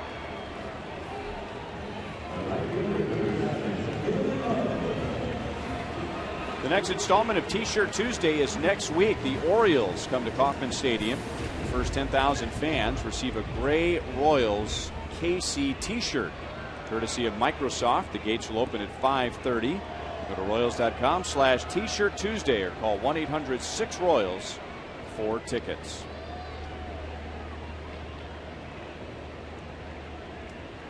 So David Lowe with Butler at second base, Moustakas at first, 2 down. David tried to bunt his way on in the second inning, ended up with a sac bunt, and then hit a hard ground ball for an out to the second baseman Santiago in the 4th. Hey, David Lowe, we've seen him slash the ball by third baseman. We've seen him pull it by first baseman, so he uses the whole field. 16 of his RBIs, I'll tell you, a bunch of them, I'm going to say at least 10 of those have really helped the Royals. Up the right field line, foul.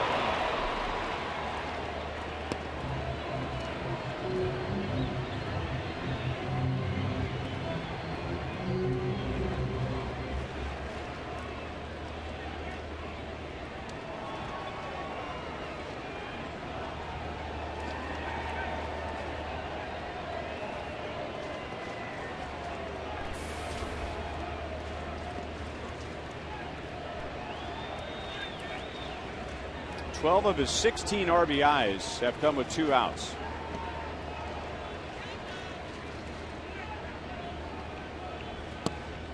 That pitch may have tied up Avila. He was going down to his knees and it handcuffed him. 2-1.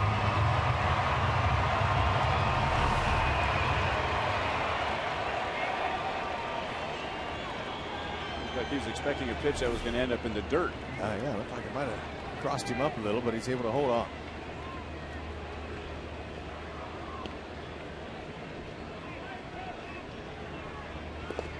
And that skips away from Avila. Now, if we had Gerard Dyson running at second base, that might have been interesting. Well, kicked pretty good ways away.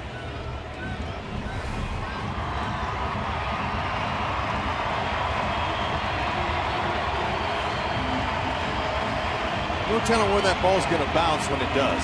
Catchers try to square it up with their chest and their thumbs out. Sometimes it'll bounce and hit a thumb just like it did and kick way over. Hit the heel of the glove.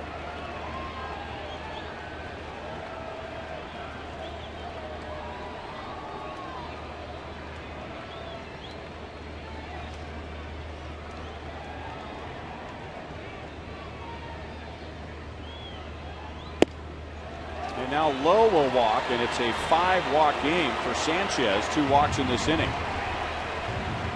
That's not like him. We could tell in that first inning he was missing an awful lot. Now, the Royals did capitalize by scoring in the first inning. First 5 came to the plate. Phil Koch is a lefty. Bruce Rondon, who the Tigers hoped would be their closer, a rookie, when the season began, but he ended up in the minor leagues. They are warming up. 5 pitches thrown by Sanchez.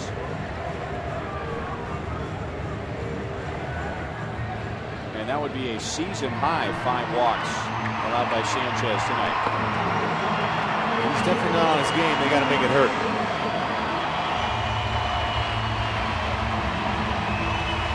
So single and 2 walks. And now the fans, and a lot of them tonight, getting behind Alcides Escobar. Escobar, he's 3 for 12 with them loaded up this year. Royals hit 292 as a team with them loaded. They really need a big hit here.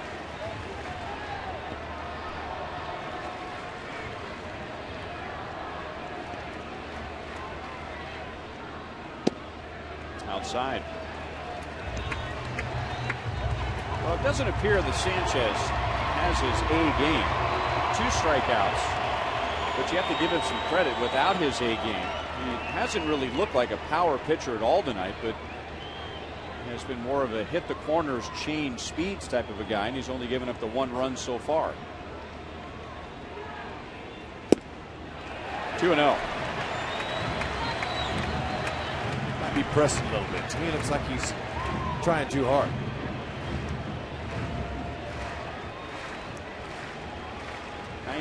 Pitches, but you wonder how he feels with the heat and coming off the All-Star break.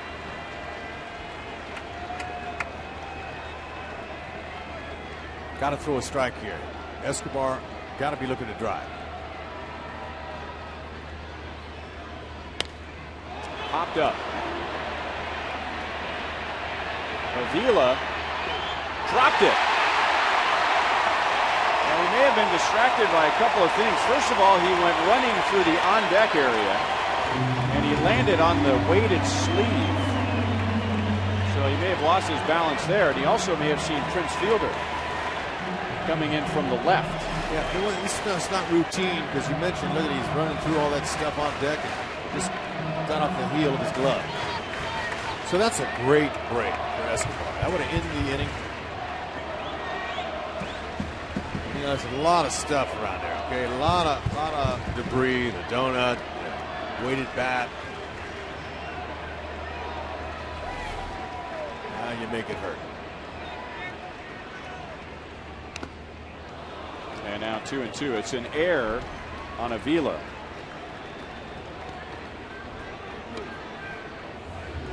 His 3rd of the year.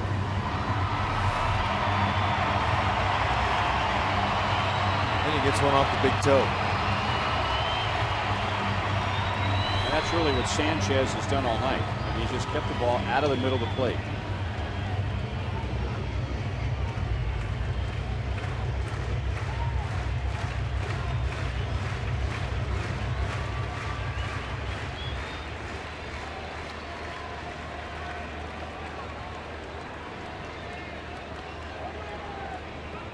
Anything close, you got to be happy. Can't afford to get called out, especially after getting a break. This inning was over. Lays off a close pitch. So 3-2 with the bases loaded, 2 down.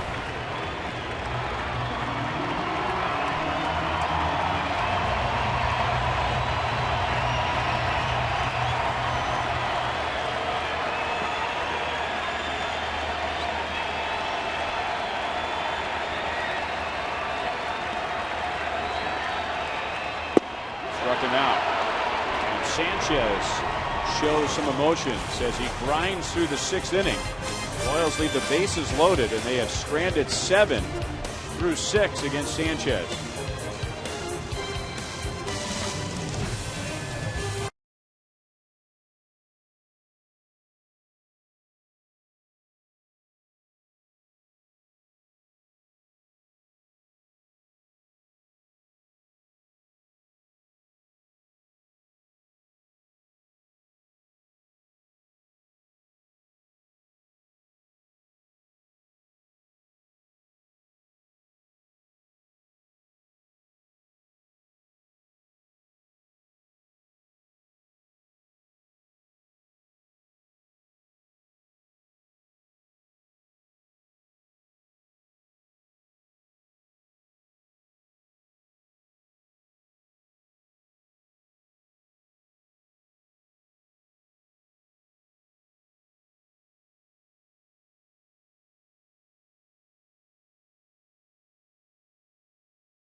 Thoroughbred Ford. For the best deals on new Ford cars and trucks, visit thoroughbredford.com. And by 5-Hour Energy Shots.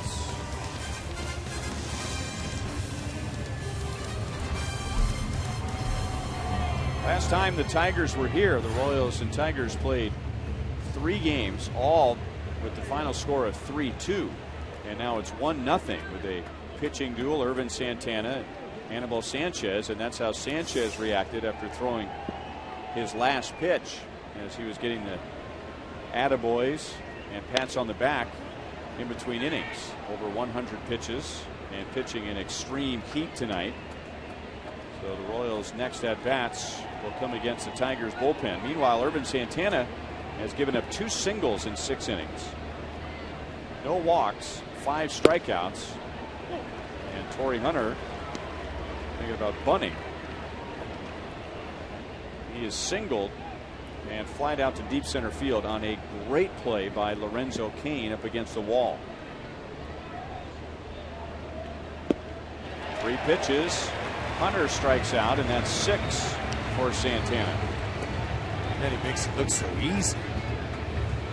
That's a smooth motion that Ervin's working. Now Sanchez, he escaped a huge inning this thing. But he's done, shaking hands. He's happy that he's only given up 1 run. Executed a nice pitch to finish off Escobar.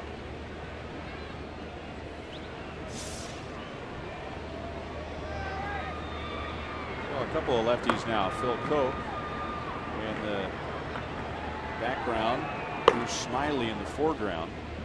The Royals will see a lefty coming up in the bottom of the 7th inning, and they will have left-hand batters coming up. Chris Getz, Alex Gordon, and Eric Hosmer.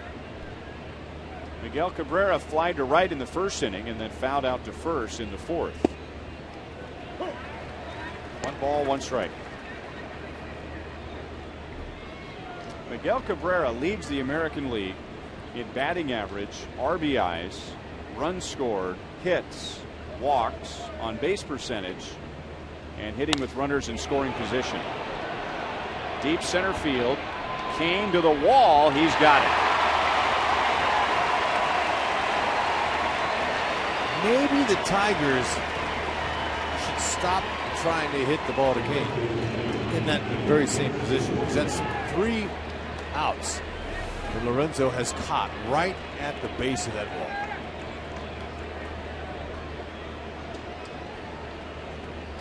That slider broke just enough to miss the barrel. If he barrels that, that's out.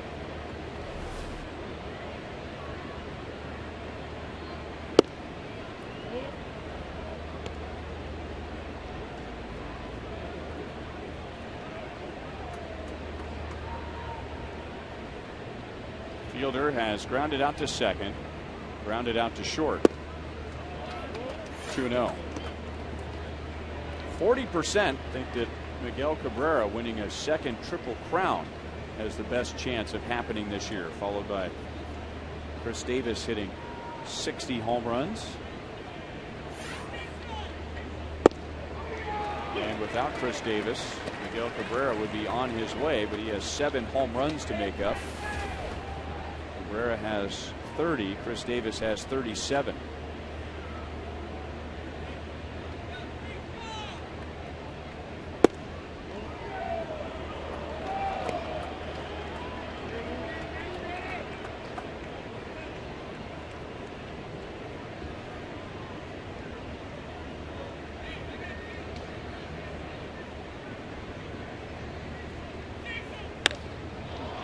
High to center field again.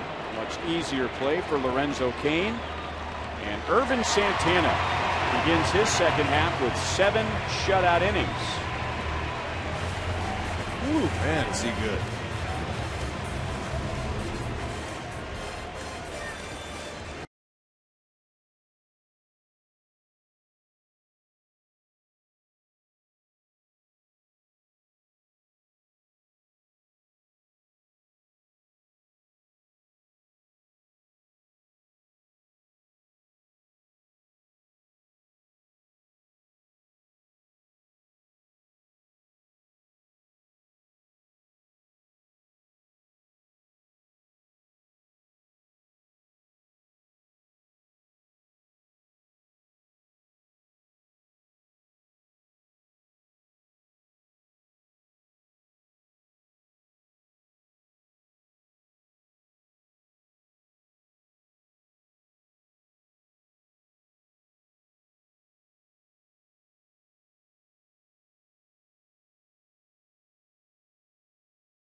I don't care if I ever come back, oh, it's root for the home. Even when it's a shame, for it's 1, 2, 3 strikes, you're out at the old ball game. Gene Lamont!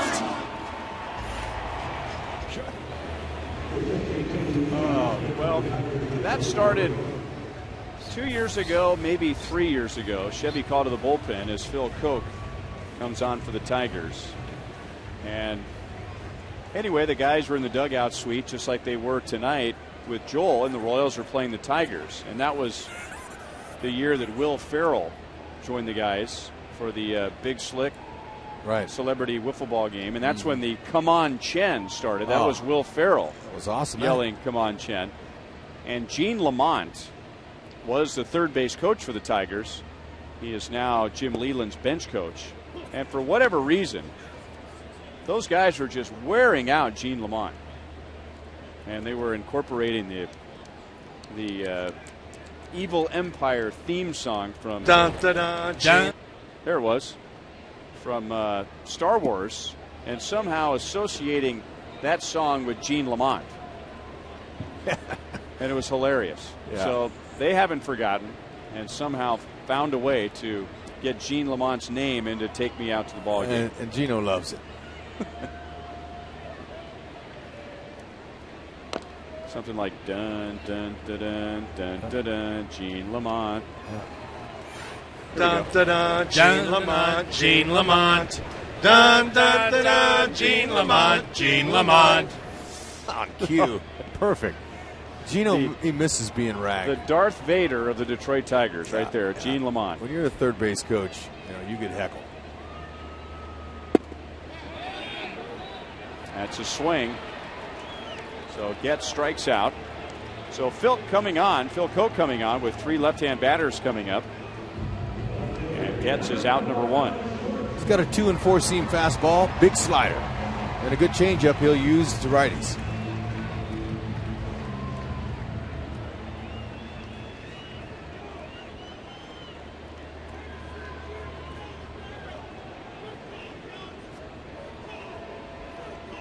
Here's the biggest area of concern for the Tigers. It is the back end of their bullpen.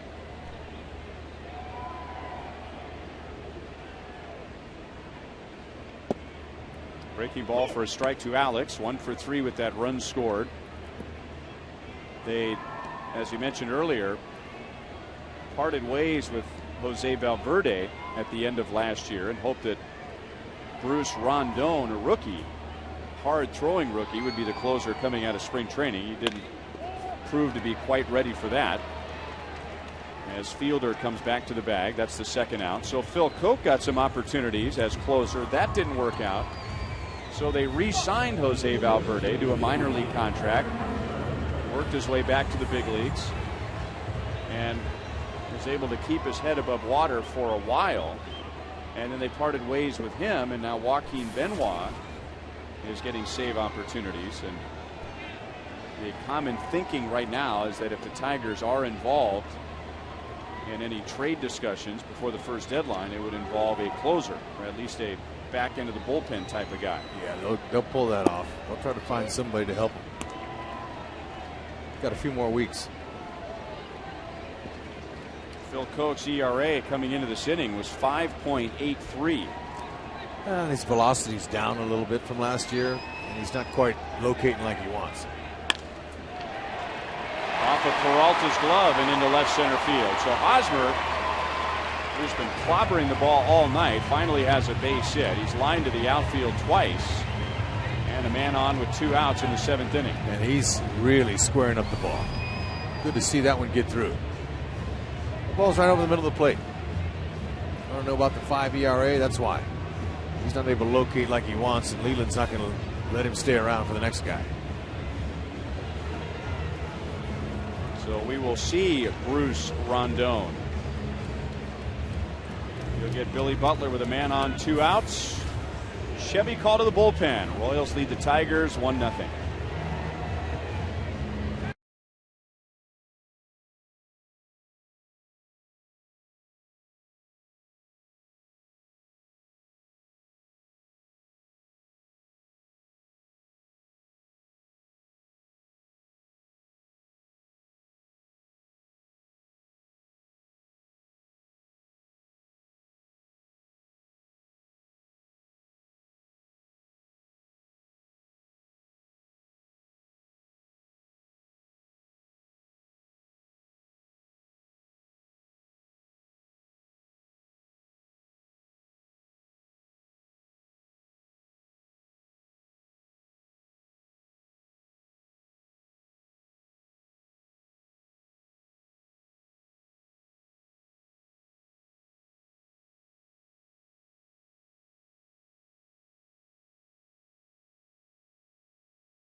We'll ask our AT&T trivia question for tonight, which is, who holds a major league record for the most single season runs batted in after the All-Star break? We showed you that Hank Greenberg with 103 back in 1935 has the most RBIs before the All-Star break. Who has the most after the break? Hard-throwing Bruce Rondon. He made his major league debut against the Royals in April. That was in Detroit, and took a blown save. He didn't pitch the ninth. It was a blown save in the 8th inning. Expected to begin this year as the Tigers closer with no major league experience. So that was quite a risk for a team that went to the World Series last year, but ended up getting sent to the minor leagues at the end of spring training.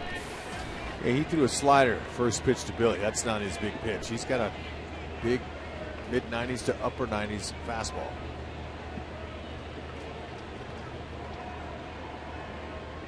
.62", 270.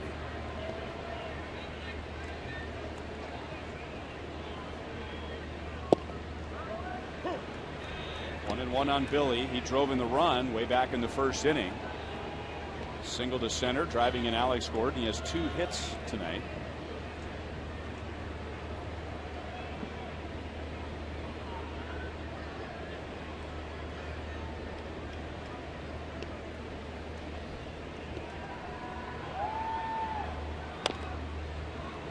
Grounded past Salvador Perez, who is from Valencia, Venezuela. Bruce Rondon is from Valencia, Venezuela. Oh, you know, these they two played guys. Little League together. Sure they did. Oh, that'll be great. Hopefully Billy can find something he likes. First 2 pitches were sliders, and then Billy guessed the fastball, but it was off the plate.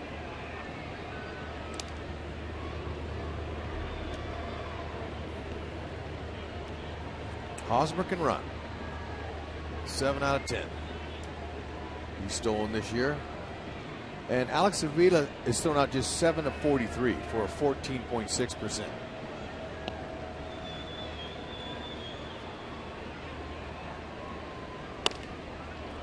Didn't get a very good swing, and Santiago will throw out Butler. So no Little League reunion tonight. Rondon and Perez, as Butler makes the last out, and we head to the 8th inning. It's still 1-0 Royals.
Derby up in Toronto, 7 home runs combined between those 2 teams.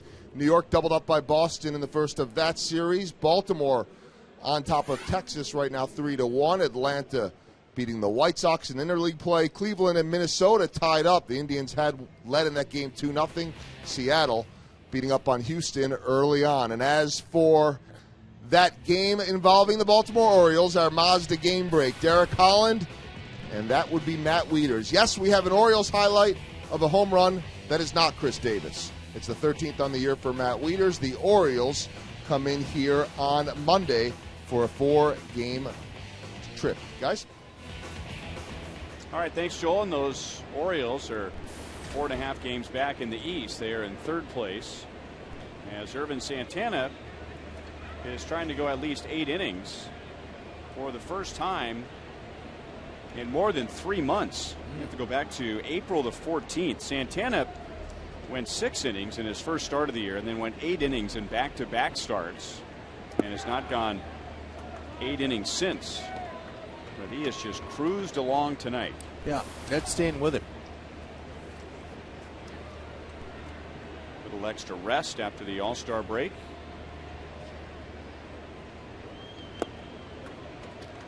Two 2-0 against Victor Martinez, followed by Johnny Peralta and Andy Dirks. Santana opened the night retiring the first 10. Gave up a single in the 4th, a single in the 5th, and now he's retired 6 in a row and 10 of the last 11. 11 of the last 12 as Getz makes the play at second base, 1 down in the 8th.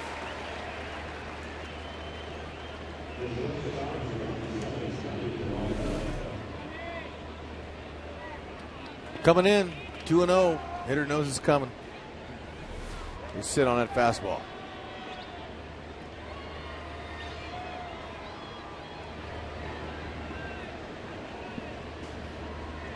Peralta has grounded to short and struck out. Uh-oh. That hurt.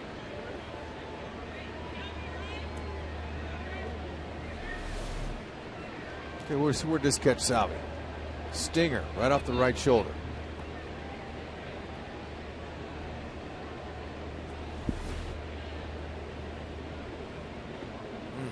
You know, even though there's a little pad there, that doesn't really save you that much.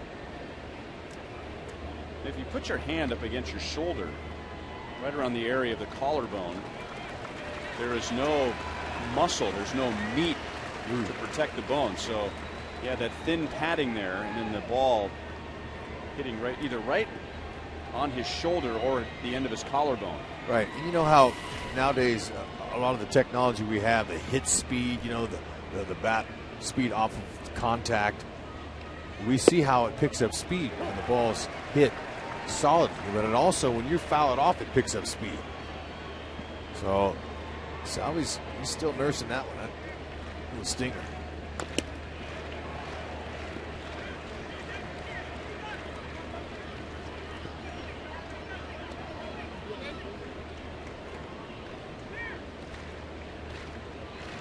Mentioned earlier that Kelvin Herrera has also been called up from the minor leagues. And if Irvin Santana gets into any trouble in this inning, Ned Yost is going to go to Herrera in the 8th inning with the lead. So this is the same way the Royals handled Herrera the first time he came up from the minor leagues. I mean, they just put him right back into his old role. No easing him back into the 8th inning. Well, managers like to do that. They like to throw their guys right in there.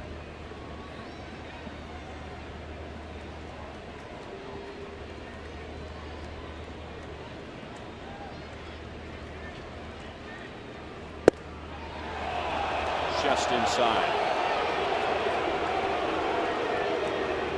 Yep. Fans a little bit baffled as to where that one was, but looked like it was just off the tick.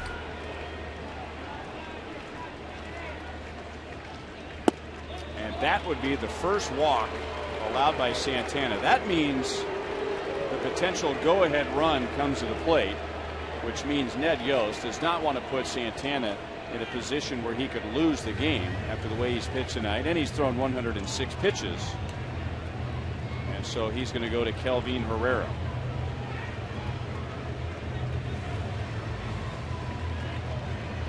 Boy, solid job. That's what you're counting on right there. And the Royals fans are going to give him some well-deserved love.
third innings. Doesn't walk a hitter until 1 out in the 8th. And teammates appreciate his efforts tonight as he departs in a 1-0 game. Remember, you can vote for the Royals Player of the Month, sponsored by Majestic and Rally House. Vote at Rally House stores and get a chance to go on field and meet the winning player. So here's Kelvin Herrera. This is his third tour with the Royals. He was actually recalled from AA Northwest Arkansas earlier today, and he struck out 5 over 2 appearances there. He also had 5 outings at AAA Omaha, where he gave up just 2 runs in over 11 innings. And he misses high with a fastball at 98 miles an hour to Andy Dirks from Burton, Kansas, and drafted by the Tigers out of Wichita State. Yep, big, heavy power fastball, upper 90s.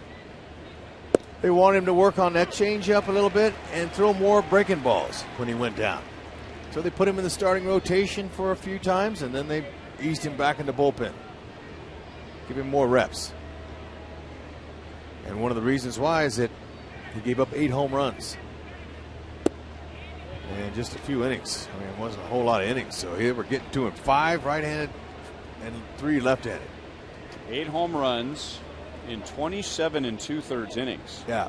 Last year he gave up 4 home runs in 84 1/3 innings. At the knees at 99, 2-2 on Dirks. Well, you know, it's second time around. Last year, nobody knew Kelvin Herrera, and he has great pitches. So that combination of that 99-mile-an-hour fastball and that 89-mile-an-hour changeup got him through. Second time this year, hitters are sitting on the fastball. Escobar, quick turn. Dirks runs well and avoids the double play.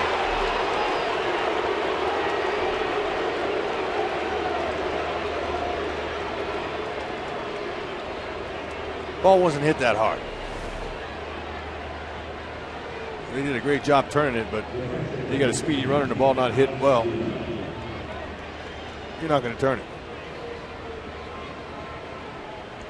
Now these are big outs, and it's not just because it's the 8th inning and it's a 1-0 game. But if the Royals turn a double play there, you know, Greg Holland, if he can get some quick outs in the 9th inning, he never has to deal with Miguel Cabrera. And right now, that's in the back of everybody's minds. Both sides, the Royals and the Tigers. How many spots away are you from Miguel Cabrera with a chance to do something in the 9th inning? Yeah, and you know, you're going to talk about a player of his caliber when that comes around, a low-scoring game like this. But the Royals are counting on Kelvin Herrera. This guy makes their bullpen even better. 0-2. But let's check out his signature pitch. Really, to me, is his changeup. See, that's called a circle change. Circle the index and thumb fingers, and you hold it in the back 3 fingers, and you come at it. They hit it with the same arm speed as the fastball, minus 10 mile an hour.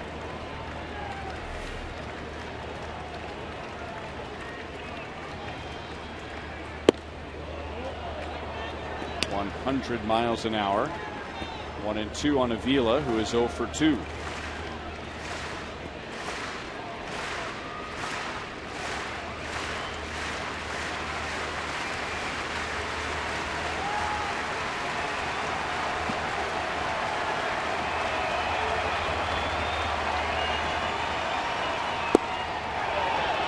Everybody flinched. Herrera, Perez, and the 7 defenders all thought the inning was over. Hey, pretty good spot. That's right where you want to put it. Just off the plate.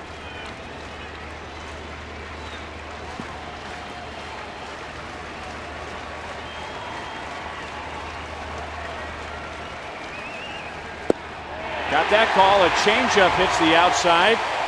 Avila strikes out. Herrera gets his job done. And we head to the bottom of the 8th inning with the Royals still in front 1-0. Beautiful location. Made it even better.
As promised earlier, it's Miller time, brought to you by Miller Lite. And beginning with the Big Slick Celebrity Wiffle Ball Tournament, hosted by Rob Riggle, Jason Sudeikis, Paul Rudd. That was before the game. And during the game, it is 1-0 to the bottom of the 8th inning, thanks to a Billy Butler base hit in the bottom of the first, and the pitching of Irvin Santana, who went 7 1/3 scoreless. Boy, he dazzled. Great outing. Starting pitching sets the tone. So Rondon stays on for the bottom of the 8th, facing Salvador Perez. And we mentioned that these two played Little League together in Valencia, Venezuela.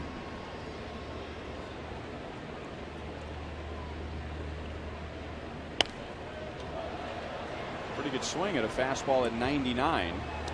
Didn't miss that by much. Here we go.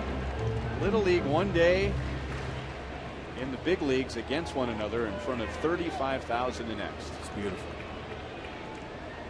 You always love competing against guys you know, especially you grew up against.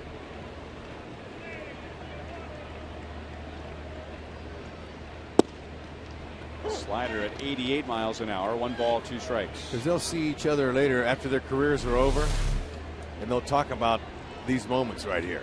Okay, 4-seam fastball. You see him, he's on top of the 4 seams. And that gets it to go straight and hard. Does he remind you of another Tigers reliever, pretty recent, in size and velocity?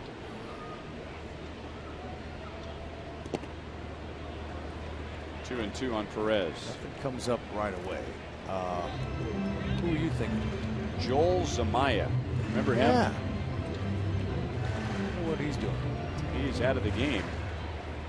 Had Tommy John surgery. Injured his arm, or I believe it was his hand. He tore a tendon in his hand when he was warming up here at Kauffman Stadium several years ago.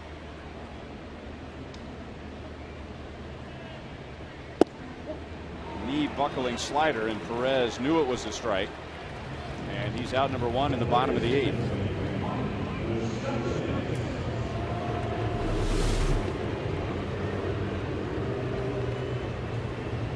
That's a great pitch there.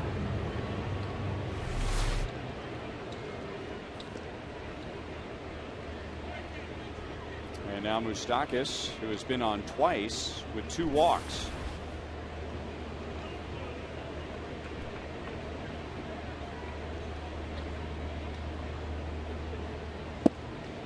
I remember it was opening day 2006. The Tigers were here. Kenny Rogers started. Kenny Rogers at that point wasn't throwing harder than 85, 86 miles an hour. It was a late afternoon game, so the shadows were a factor late. And a rookie named Joel Zamaya comes out of the bullpen throwing 100 miles an hour, following up Kenny Rogers. And I remember Denny and I were doing the game on radio, and in the old configuration there was a sliding glass door in between the 2 radio booths, home and visiting. So Denny slid the glass door open and asked Jim Price, their longtime radio announcer, former Tigers catcher, first of all, how do you say this guy's name, Joel Zamaya? We hadn't seen him yet. As Moustakas grounds to first. The second question was, what does he throw? And Jim Price says, well, he throws 100 miles an hour. And Denny and I just kind of giggled. Well, he threw 100 miles an hour, and he had the advantage of the shadows that day. And we just chuckled at what a change of pace. Lefty Kenny Rogers, who could hardly break a pane of glass with his fastball. At that time in his career. Yeah. Handing it off to Joel Zamaya. That's a big contrast. And that works. It's like Bruce Chin pitching and bringing in Herrera. Lorenzo Cain 1 for 3 tonight, with a couple of great plays in center field behind Irvin Santana. Great plays up against the wall that if he doesn't make, turn into extra base hits.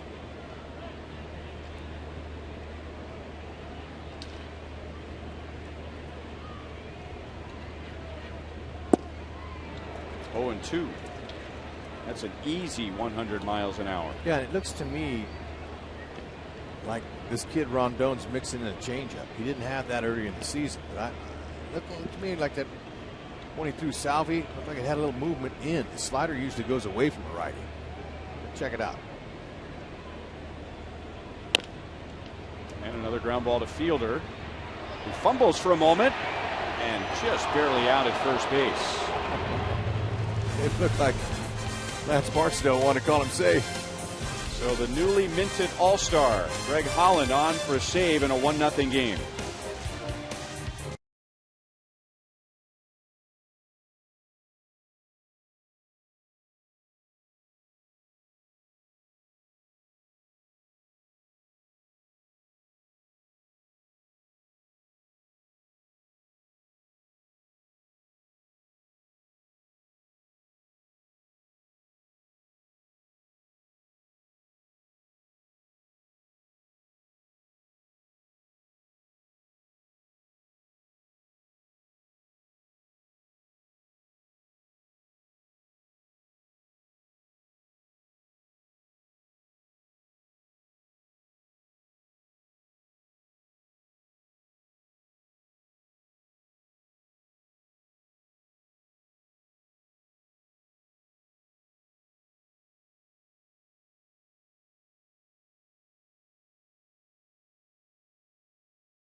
Jeff Montgomery will break down Irvin Santana's start.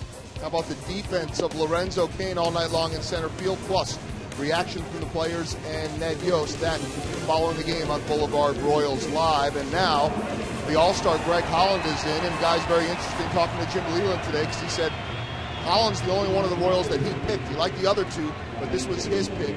And he said he's a huge, huge fan of Greg Holland's abilities, and he said he went over to Ned Yost and said, I want to make sure that Greg Holland knows I pulled him out of that game, not because he did anything wrong. He's probably not used to being taken out. He wanted to squeeze 3 rookies in that inning, and he was able to do so with Holland, Cecil, and Dellenbar. Guys?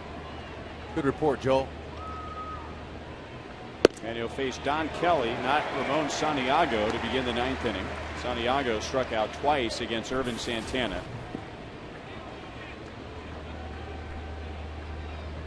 Kelly 0 for 8 as a pinch hitter off of Leland's bench. Holland will tell you his best pitch is strike one. He's got mid to upper 90 stuff with his fastball, slider, split finger.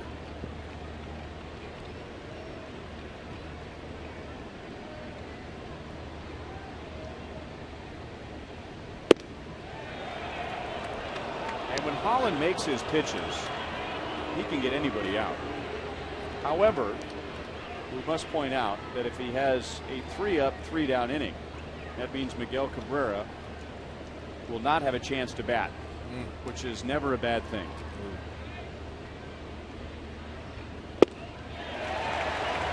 2-2 on Don Kelly. Okay, this is not a hard job. Come in the 9th inning, cold as a pinch hitter, facing a closer. That is a difficult chore for a pinch hitter.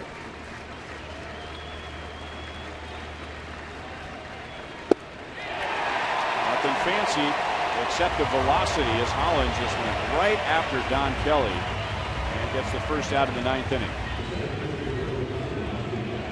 Royals fans, we hope you'll bring your new unwrapped toys to the ballpark this Sunday, day after tomorrow, to help Toys for Tots and the U.S. Marine Corps show less fortunate children in the community the joy of Christmas. Come out early and add to the collection at Kauffman Stadium from 11:30 to 1:30 outside each gate. That is Sunday. New unwrapped toys. Oh, beautiful. Take care of the young kids. Holland hopefully can take care of Austin Jackson. Jackson 0 for 3 tonight. Urban Santana went 7 1/3. Gave up 2 singles and a walk. Kelvin Herrera, just recalled from the minor leagues. Got the final 2 outs of the 8th, and now Holland has a strikeout in the 9th. 1-1 on Jackson.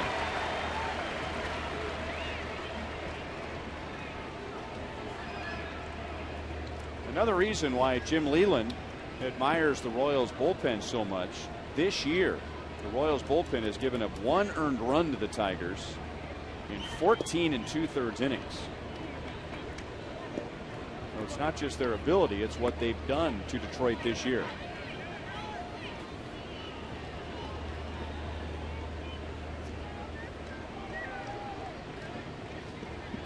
Hey, you got Herrera in the 8th, Holland in the 9th. You got to like your chances. Any kind of lead. They're on their game.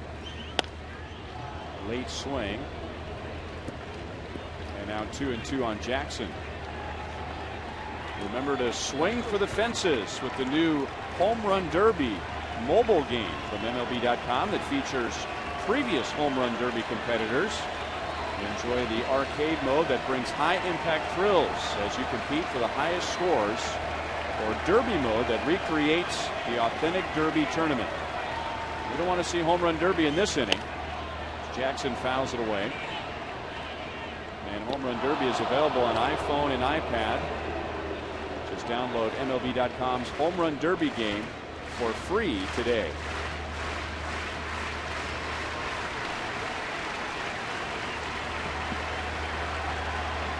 $35,000 even here tonight. Exactly 35,000 at the ballpark. Up the middle, gets, backhands, and throws out Jackson. 2 down.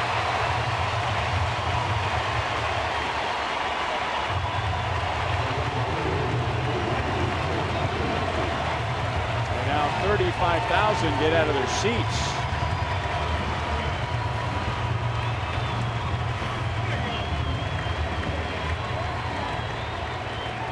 Everyone's been looking at one another tonight and saying, have you ever seen that before? Exactly 35,000. Great number. Over 5,000 of those tickets were sold today. In for a strike, and 0-1 on Torrey Hunter. That was our first slider of the night. There you go. Hunter 1 for 3 with a 4th inning single.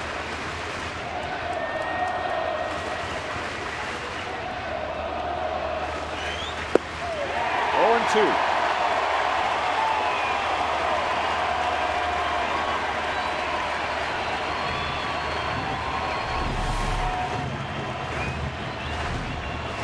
When he gets that pitch, when he gets locating it, there's no hit.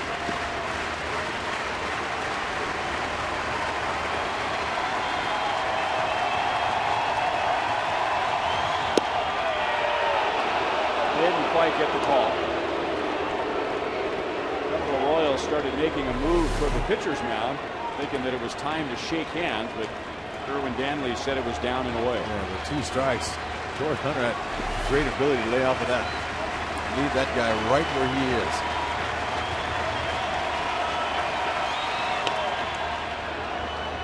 Still 1-2. Detroit Tigers lead the league in team batting average. They are 2nd in the league in runs scored. They are 5th in the league in home runs. And tonight, so far, they have produced no runs on 2 singles. Thanks to Santana, Herrera, and Holland.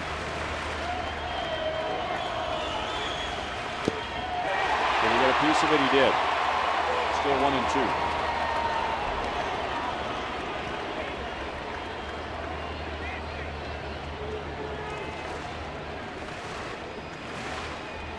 Tough hitter here, Torrey Hunter.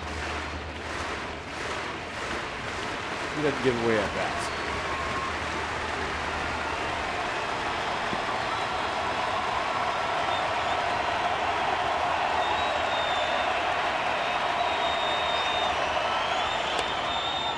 Still alive.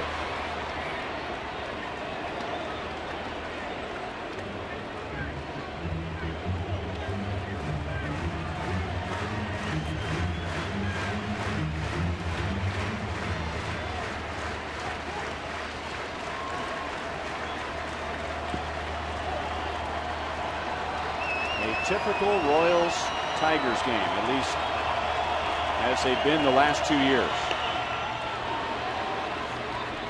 Royals are just 5-13 against Detroit last year, but 14 of those games were decided by 2 runs or less, and now 20 of the last 24 between the two teams have been decided by 2 runs or less.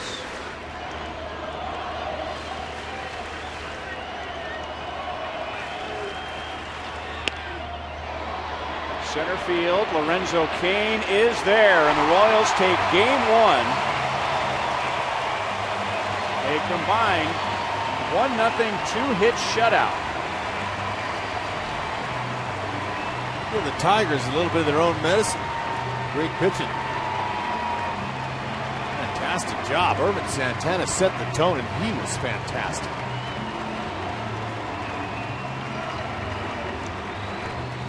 The run scored for the Royals was way back in the bottom of the first inning. Billy